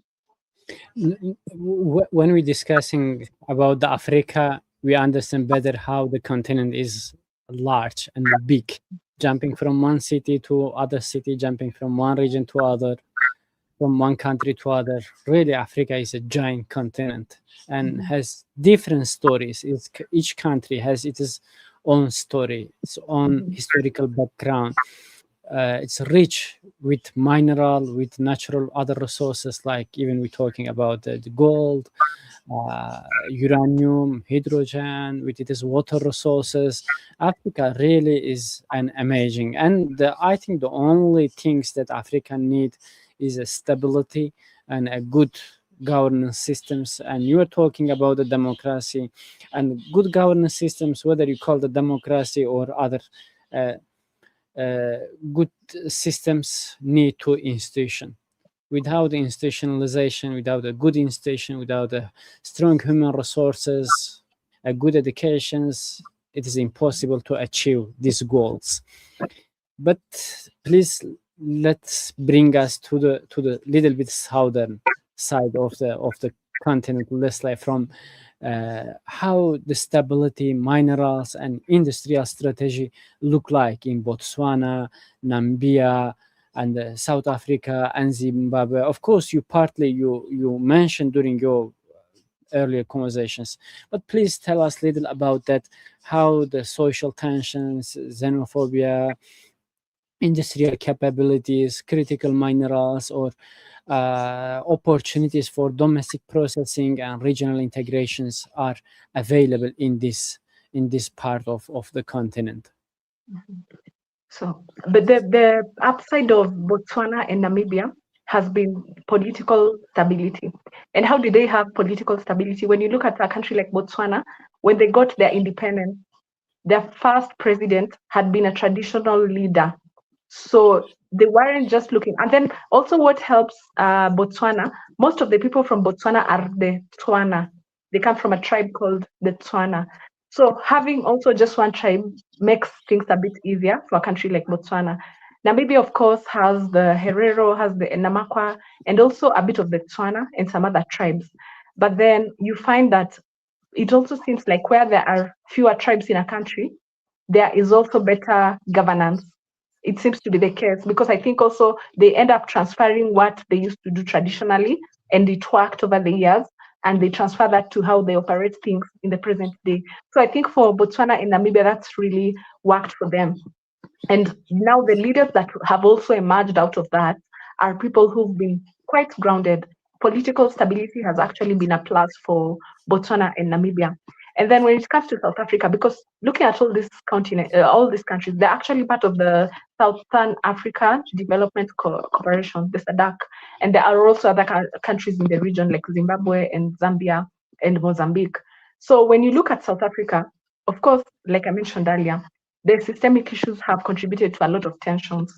So, and even how the initial institutions were put in place, they were favoring more of the, should I say, the elite and not the masses. And so South Africa still has quite a way to go, but in terms of industrialization, they're still a leader.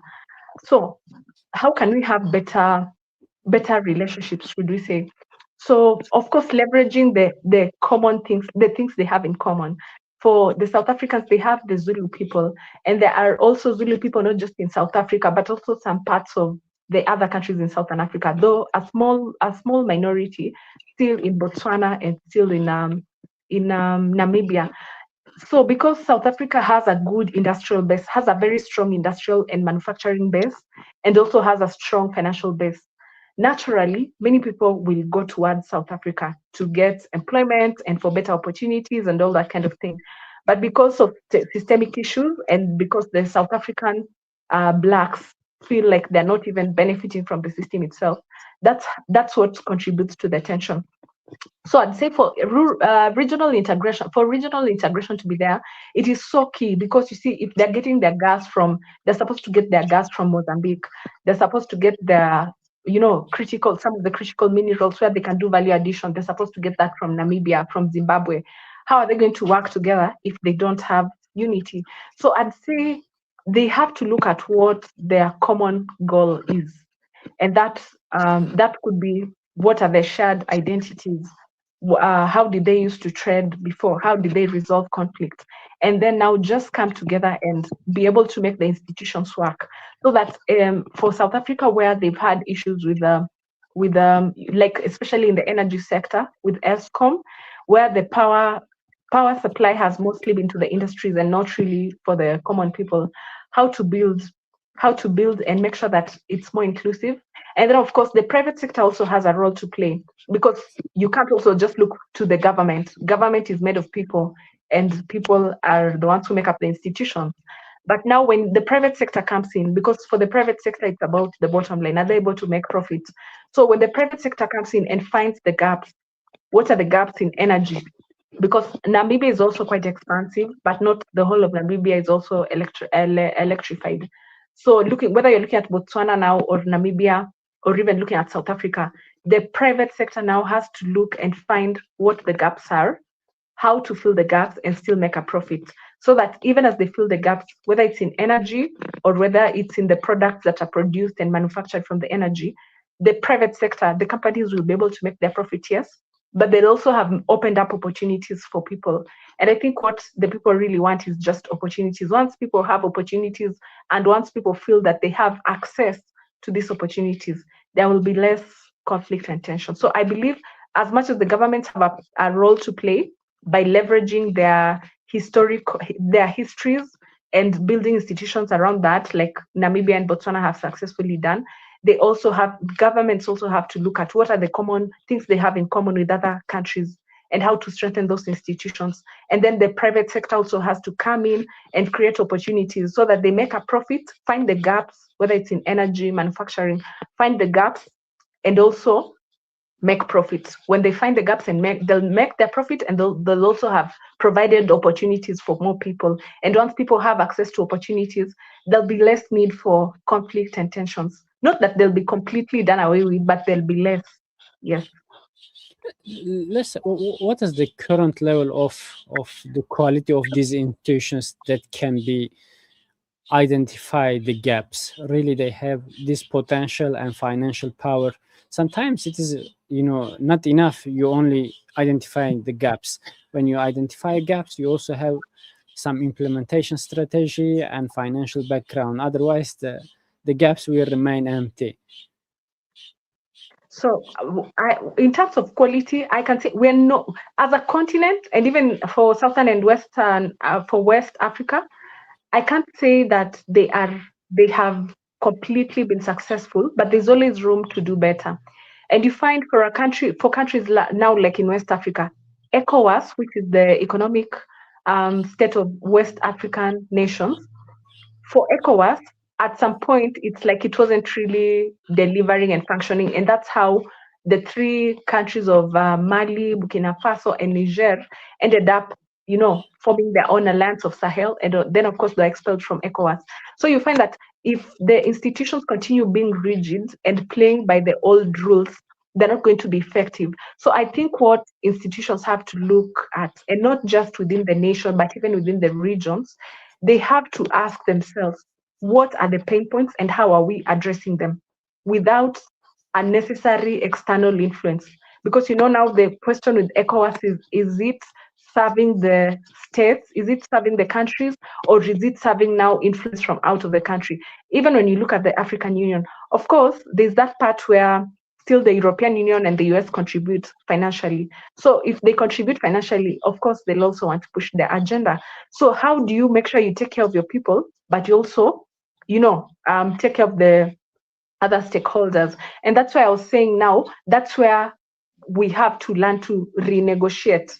You see, like how now how Burkina Faso renegotiated for its gold reserves and having to manufacture them from within the country, and how Niger has been able to negotiate for its uranium. I think now for the regional institutions and even for the national institutions, they have to look and ask themselves, what is our strategic strength? What do we have that is different? For South Africa, that could be the manufacturing base. For Namibia, that could be the developing its iron project in Oshivela, the green iron project. For Namibia, that could be the Orange Basin discoveries in oil and gas. So understanding that these are very critical sectors and being able to renegotiate better with the private institutions, renegotiate better where now the European Union and US institutions are also contributing, be able to negotiate where they have leverage. And then now when they're able to negotiate, the institutions will be able to serve the people better. They'll be relevant, and so they'll also be more effective. So I think it's just understanding what's the leverage. What leverage do they have? If it's West Africa, what leverage do they have? A country like Togo, like we mentioned, it has a natural deep water harbor, and a lot of exports go through it. Even exports from other countries go through it before going to their final destinations. Just understanding that they have leverage and using that leverage to negotiate for stronger and better terms. I think doing that, just understanding leverage and renegotiating better, will strengthen the institutions. I think when I listen you, Lesley, in addition, I have other podcasts about the Africa, and when I listen, I learn more. I'm started thinking that the responsibility of the African leaders is big, and of course also the responsibility is not only of the leaders, generations, people. This is the responsibility is big because you have resources, you have strategic locations, you have ports, you have uranium, you have gold, but the only things you need to convert this potential and interpret this into benefit and opportunities. And in this regard, what is the possibility of building regional and continental voice, specifically in terms of energy? The role of the organization of the African Energy Chamber, industry coordination and advocacy, and examples of collective lobbying and unified position inside Africa or outside Africa with the great powers, with the countries like US, China, Japan, South Korea. You just give the Malaysian example is really amazing. Just linking it is experiences and technology to Angola. This is really an opportunity for the country. And why African voices are increasingly shaping global energy conversations? What or why should they increase their voice? Okay, so there are institutions like the African Energy Chamber, which you've just mentioned, and this brings together a lot of players in the private sector, especially, and just practitioners in the energy sector.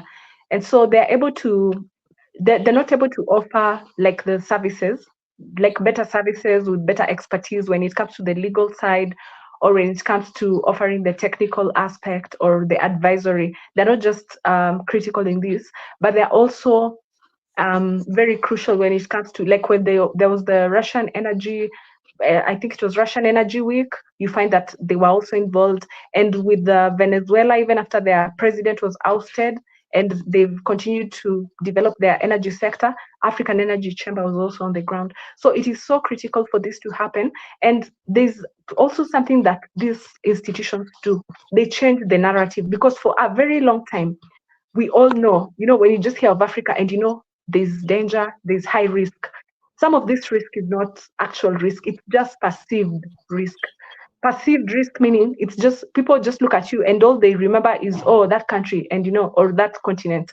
So one of the things that also has to be done, besides just these institutions that are bringing in regional integration and bringing in expertise people, one of the other things that we really have to be proactive about as a continent is to be to shape our narrative architecture, to be able to tell our stories from a different point of view, so that even when we're having conversations, like right now, we're not just reacting and saying this is what South Africa is doing, we are now in crisis and this is what West Africa. No, we're actually saying this crisis is an opportunity and this is how we are going to handle it.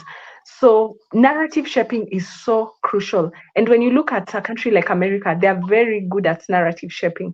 They've been able to tell their stories. When you watch their like there's a one of the series they have. I think it's called Oilman. I can't remember very well the name, but they're telling the story about their energy sector, their oil and gas sector, how they negotiate, how the communities are affected, and even in just other aspects, they're able to show themselves as very capable people.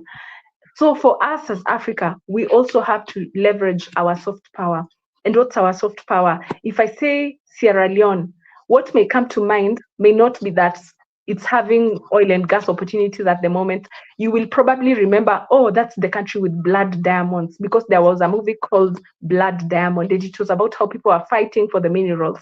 Yes, that happened. But now, how do we tell the stories of success and victory and opportunity? Stories have to be told in a way that now reflects also the opportunities. So when you look at a country like Senegal, they're very good with their movie industry, though the downside is it's not really commercial driven. It's more of author driven, which means the director is the one who determines how the movie goes. But when you look at Nigeria, their movies are more commercial driven. So I don't think you can have one or the other when you're shaping narrative. I think you have to, yes, you have to be able to tell your story as an author. It should be author driven, but also make it commercially viable. And you can see that's how South Korea was able to market their movies, and that's how they were able to market their K-pop music. It's a strategy that South Korea has used, so that now even when you encounter a South Korean product, you're not just handling a technical product or looking at their, what they've done in technology. You're also connecting with you have an emotional connection because of their music and because of the stories they tell. And for what I'd say with West Africa, they have a lot of rich history, not just in the movie and film industry, but also when it comes to their fashion. When you look at Nigerian fashion, when they had the AMVCA awards, and people was a lot of critics were just saying, you know what, this is arguably better than the Met Gala in the US. And for Nigerian designers, they even end up designing for celebrities even in the US. You find even their artists, their painters. There's one of the painters who's Nigerian, and he was involved in doing the artwork for one of Beyonce's albums. So we should also take advantage of this soft power that we have. And when you look at Southern Africa, they have a rich history. They have the Zimbabwe ruins. They have the Zimbabweans were walls that were built without mortar. How did they build walls without mortar? So we really have to employ our storytelling so that the narrative people have about Africa is not just about danger and perceived risk. There are also other aspects. And when you look at a country like Norway, they've actually done that. They're leading in oil and gas and also in wind production. And they also market their tourism side, their fjords, the northern lights that they get to see, they market that. So we also have to employ our soft power so that we change and architect our narrative, so that we have control of our own story and we get to tell a story of innovation and a story of opportunity and resilience. And I think that also would really push the continent forward. Just since we are talking about the crisis, opportunities, the consequences, implications of the US-Iran war, and this will really shape the behavior of status or companies or all everyone. They start to rethink or rethink about their strategy, change their strategy. And we now we are talking about Africa. It's emerging as a new market, new opportunity, new place. And now you mentioned that how the countries like Nigeria, like and other countries, they emerge with their cultures, with their soft powers. And another thing come to my mind: how what is the situation in African countries currently? For example, be place of summits, international summits. I know South Africa for the G7 they did some for BRICS. They became the places, Jonas. We became places of. Oh, we lost Lesley. Okay, never mind. Just let's wait until she came. Yes, the story of Africa is really amazing.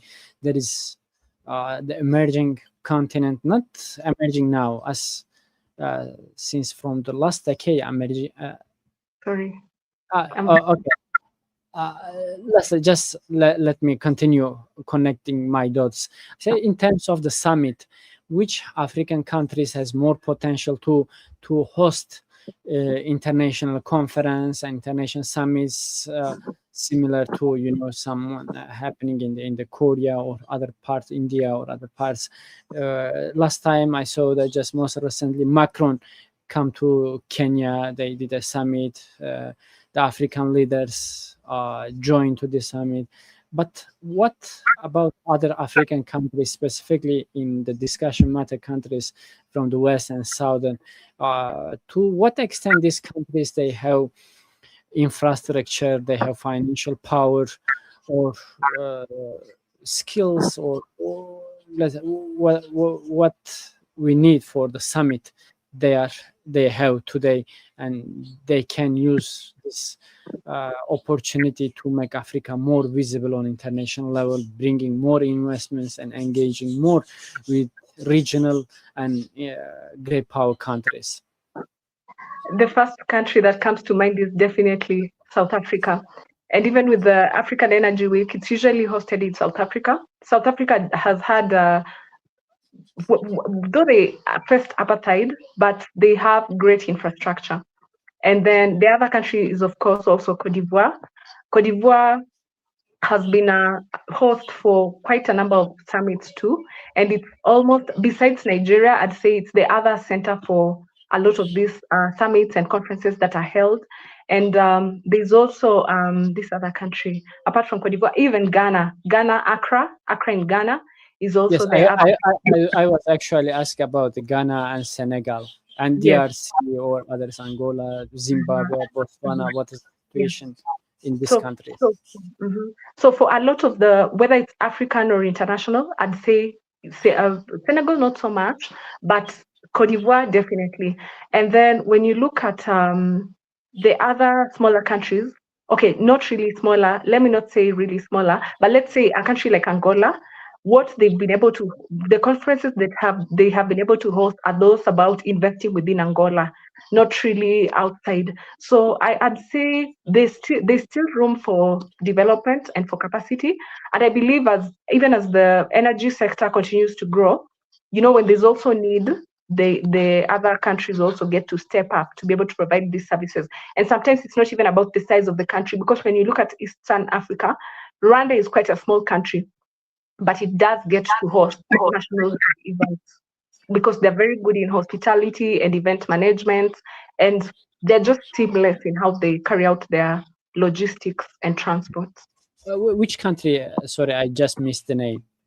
Rwanda, I've said Rwanda because Rwanda, it's Rwanda. not Rwanda in Eastern Africa. It's not a big country, it's quite small, but they have the infrastructure and the human resource. So it's not so much about the size of the country as it is about building capacity and the infrastructure needed. Yes, Addis Ababa, I think, should be in mind. Ethiopia as headquarters of the African Union is there. In Ethiopia, yes, that's also another country, still Ethiopia. And also, what makes Ethiopia interesting is, Ethiopia has a very big population, and so when there's also a big population, that's a plus side because that means you have a variety of services that can be offered. You have different perspectives, and Ethiopia as a country, they've also developed the Gad hydropower along the Nile, and then they are also exploring their oil and gas industry. Yes, Yeah, I say the headquarters of the African Union also is there in its yes, capital. Yes, this is important for African leaders to think about because we are in a time that data companies they're looking for places to maybe put their technological clouds or build new infrastructures, and we are in time of AI. Why Africa cannot make a summit about AI, the role of AI, and how Africa can contribute in terms of its geographical power, hydraulic power, and location. This will be important. Also, will be significant for in terms of the soft power and lobbying and introducing Africa to new markets. But Leslie, let's look at to next decade opportunities and strategic priorities of Africa. What should be, how look like Africa, for example, next 10 to 20 years. We mhm, can see from now on in terms of the political stability, key markets, resource endowments, and infrastructure investments, regional collaboration, shares cross borders, ethnicities, transatlantic institutional collaborations, and growing indigenous private sectors, local sector capabilities. What should be African next decade look like, and what is your observations, insights, forecasts for this part? So Africa has great potential, and it definitely needs to leverage this because even in terms of population, when you look at the young people for that specific demographic, 90% of young people are in emerging countries, economies, and Africa fits within that spectrum. And then also when you look at 50% to 60% of the population are young people. So definitely this has to be leveraged. So definitely building stronger institutions. When you build stronger institutions, there is better trust by the private sector. There's better trust that in the long term, if someone comes to invest, they're able to get their benefits and their property or their businesses are not going to be expropriated. So definitely building stronger institutions that have accountability, building technical expertise so that our population, especially the young people, are they have not just skills, but they have relevant skills. What are the jobs of tomorrow? You definitely cannot overlook the role of AI, and not just the role of AI from a technical standpoint, but being able to have other skills that the computers can't do. Learning pattern recognition, being able to think creatively, creative thinking, understanding history, the history of Africa, and of course, just world history, and understanding what is the leverage of Africa. What are the things that are distinct to Africa? What is the culture of Africa? These are things that the computer may not necessarily be able to understand. And then how do you use even African designs to create, whether you're talking about new products in technology or whether you're talking about building algorithms? Because when you look at a lot of patterns in the African society. Whether you're talking about hair like mine, it's very mathematical. When you're talking about how our fabrics are done, they are very mathematical. So how do we leverage this? How do we use pattern recognition? How do we teach young people to be creative thinkers, and to think long term? And then not just that, being able to build resilience, because like we've seen, a lot of these areas have, especially where resources are located, there's also a lot of insurgency, there's a lot of insecurity. How do we build adaptable models, whether it's business models, whether it's frameworks for, policy frameworks? How are we able to be adaptable and resilient at the same time? These are the skills that we need to build. And then we also need to build just having an understanding of how the world works, not just how Africa works. What are the other alternative options besides, let's say, democracy works here, but how is China able to, build and go so far? What are the mid powers that are in play right now? Looking at whether you're looking at Turkey, whether you're looking at the Gulf countries, how are they doing things differently? So I think we also have to really build our youth, and not just in technical skills to do with data and AI, but also in the other skills to do with creative thinking and pattern recognition and all that. And then besides also building technical expertise, we have to have better collaboration, better regional collaboration. And this can be done through, like I said, using soft power, looking and just seeing which communities are in maybe two different countries. How do we use that culture to promote, better understanding and to promote collaboration? And even where people are different, how are we able to learn from this? And definitely collaboration beyond just what was traditionally, Kenya and Britain, Zimbabwe and Britain, which was the colonizer, Senegal and France. Beyond that, what is happening in Latin America? What is happening in some of the Gulf countries? What is happening in, let's say, in Canada? Being able to build strategic partnerships.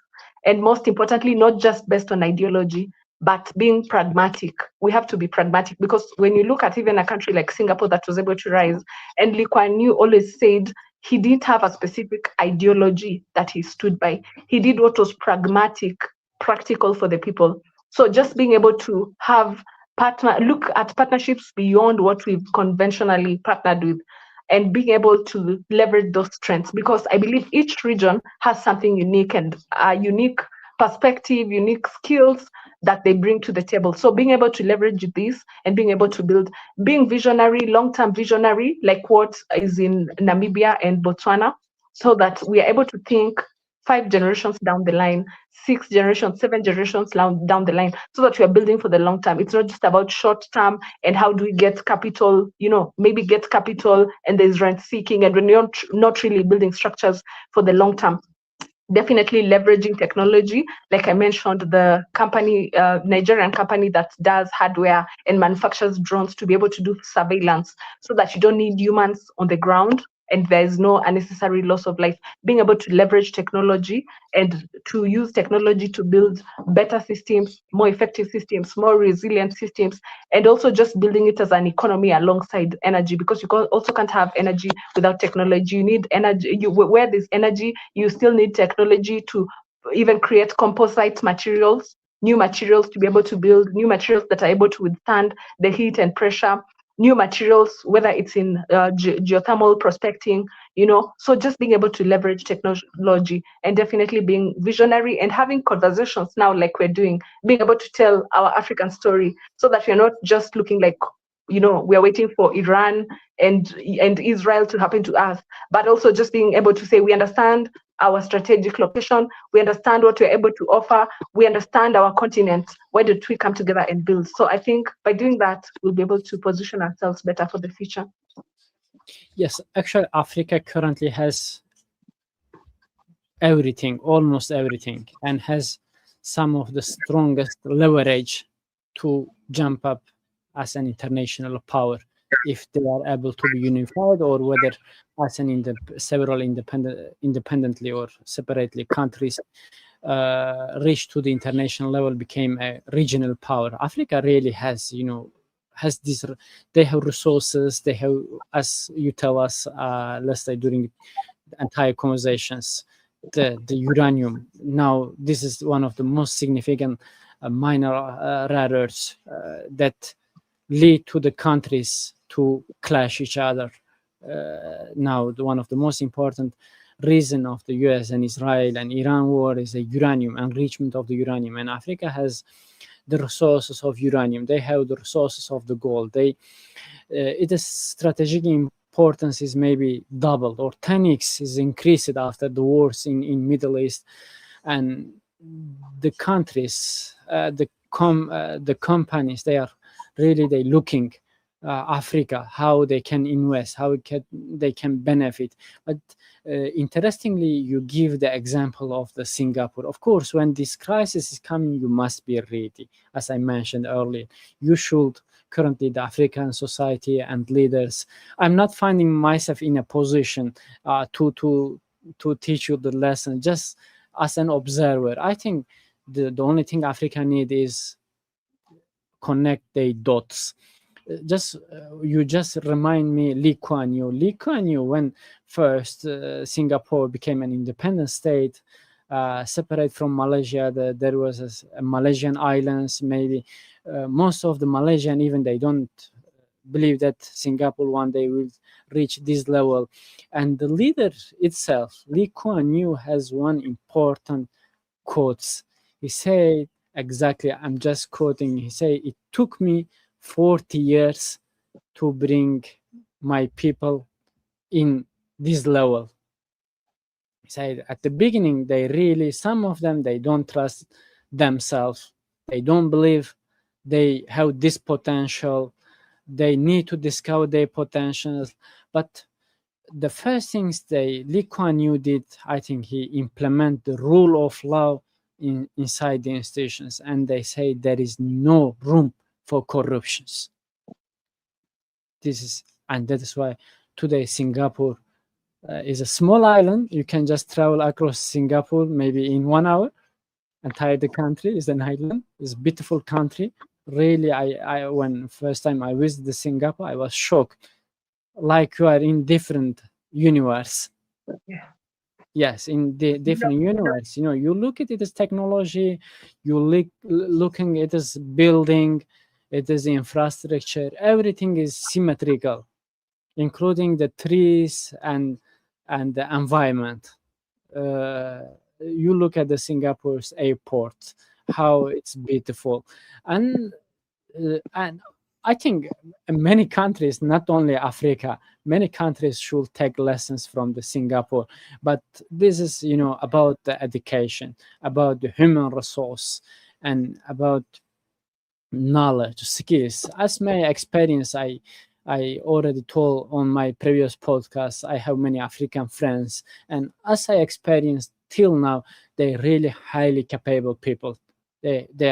They have high skills, whether in terms of language, whether in terms of the text, infrastructure, or when we come to the decolonialism studies. Really, Africa friends are great. They have great knowledge, and I really appreciate their efforts, their knowledge. And the only thing that just not only Africans, other developing countries, they have failed because they are not able to connect the dots, because they have many internal issues. They have cross-border issues. They have ideological issues. They have governance system issues. They have governance style, worldview differences, religious differences, ethnicity differences, tribal differences, and all these things, they block you to jump some good level, the level of paradise, like Singapore, like other places around the world. But the Africa really has this potential, and all these wars, they bring another opportunity. They increase further the Africans' opportunities. Really, they use its potential and translate into some good infrastructures in terms of education, technology, food, agricultures. Don't be dependent to outside, because you already have resources. And really, the Africa, I believe that they have everything to be a supercontinent, superpower, or independently. African countries, they can, if they are unable to be come together, make a unified Africa, because it's different. Sometimes when you build small institutions with 7 to 9 people or company, they try to, clash each other. It is not easy to bring them together on one idea. But now we are talking about 1.5 billion people. But at the same time, we have example, China, India, they are also, they have this size of population and they are unified. But the most important thing, I think, before unification is the educations and the things that we learn from Lee Kuan Yew, how he said the rule of the law, the importance of the institutions, and there should be no room for corruptions. When the corruption in some institutions or in some countries, trust me, we each, every single educated people, they know that crystal clear, these institutions or these countries, they will not be able to go one step even further. They will go back, back.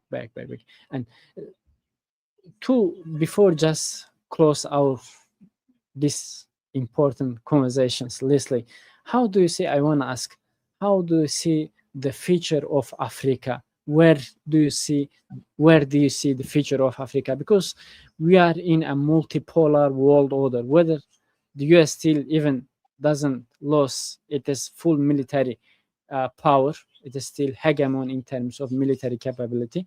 But when we come to the finance, technology, educations, or other things, new poles are emerged, specifically China. It's a giant. They emerge in international level and they provide alternative in terms of education, in terms of investment. How do you see the future of Africa? Just you mentioned South Africa became the important center for the summits, and one of these summits are BRICS and Global South. How do you see and where do you see the future of Africa? And lastly, what will be your thesis and agencies for Africa? Where I see Africa, I'm standing at a point of hope. I'm very hopeful for the continent because what happens is the world is now more connected than ever. Knowledge has been decentralized, so we're able to understand our history. We're able to understand different countries, who are the leaders. We're able to understand our pain points and where we made mistakes. So once we understand where we made mistakes and how we can do things differently, I believe we are now able to do better. And as you can see, even with the revolts that have been happening across the countries in the continent, where there have been protests, where there have been regime changes, it's because people have been dissatisfied with the status quo. People have been dissatisfied with seeing things not working for so long. So I believe this next generation, our generation, and even generations to come are hungrier than ever. We are hungry for change. And because we are also in a multipolar world, as you can see right now, it seems like bilateralism seems to be working more than multilateralism. Because when you say this is what the UN said, but how many countries actually following that? But now it's time for Africa to negotiate within itself, intra-African, and also outside, bilateral, having bilateral relations. Because when you look at North Korea and China, it's bilateral relations. When you're looking at India and Slovakia, when you're looking at even Singapore and India, there was anti-Indian racism sentiment. And Singapore was actually able to stand up. Singapore, which is majorly Chinese. So I think we also need to be able to just be able to negotiate within ourselves and collaborate, and also negotiate with other powers and other countries, make unlikely partnerships. And I believe the future for Africa is bright. We just have to make use of the opportunity, because when opportunity presents itself, it's also for us to take the opportunity. So we need to take opportunity. When we take the opportunity, the future is definitely bright for Africa. Would you have some additional recommendation specifically for African young generations? What kind of the things they need to do to contribute their countries, communities, continents in much better way? For community, for especially for the young people, I just say just understand how the world works. Understand, yes, how democracy works, but also understand how North Korea works, and understand what's our history. Learn beyond what is taught in class and see what works for you. Be pragmatic, whether you're an individual or an employee or a company that is operating or an official in government. Learn from different things, because even for a bee to make honey, it has to get nectar from different flowers. So understand how the world works and do what works for you in your context and what is nuanced in your region. Leslie, thank you very much for this long format conversations about Africa, specifically South and Western Africa. Me and my audiences, we get a lot of things from you. We get learn a lot of things today that you share with us. This is a really important details about Africa, and I hope all these things will contribute feature of Africa, and even our live streams, I hope, will contribute to the voice, spreading the voice of African people for their better educations, better investment, better tourism, and better technology. I hope I'm able to contribute your developments and help to spread your voice across the world with my community, with my networks, with my subscribers. I really appreciate and I amazed by the insight that you share with me, with my audiences. Thank you very much, Lokman. It's been a pleasure having this conversation. I've definitely enjoyed it. Thank you very much, and I also want to thanks our friends who join us until end these live streams. They listening our conversations. Please don't forget subscribe to channel, hit the notification bell as you see how amazing and interesting and important topics we are discussing every week in live streams about Africa. Trust me, you will not be able to easily find this kind of details maybe in class or in other part of live streams. These are really important. We bring experts from across the world, from the local communities on our shows to understand this world better, to contribute our community, society, and young generation. Please subscribe us. Stay tuned for our upcoming. We have many upcoming live streams on Asia, Africa, Europe, United States, and also we have other important topics like AI, nuclear weapons, sustainability, how to contribute the future of the world. Really, we want to, through these live streams, we want to contribute our generations. As mainstream media are died, no one maybe are continue to listen the mainstream media, but we have diverse range of the experts on our live streams, maybe 100 plus experts to today.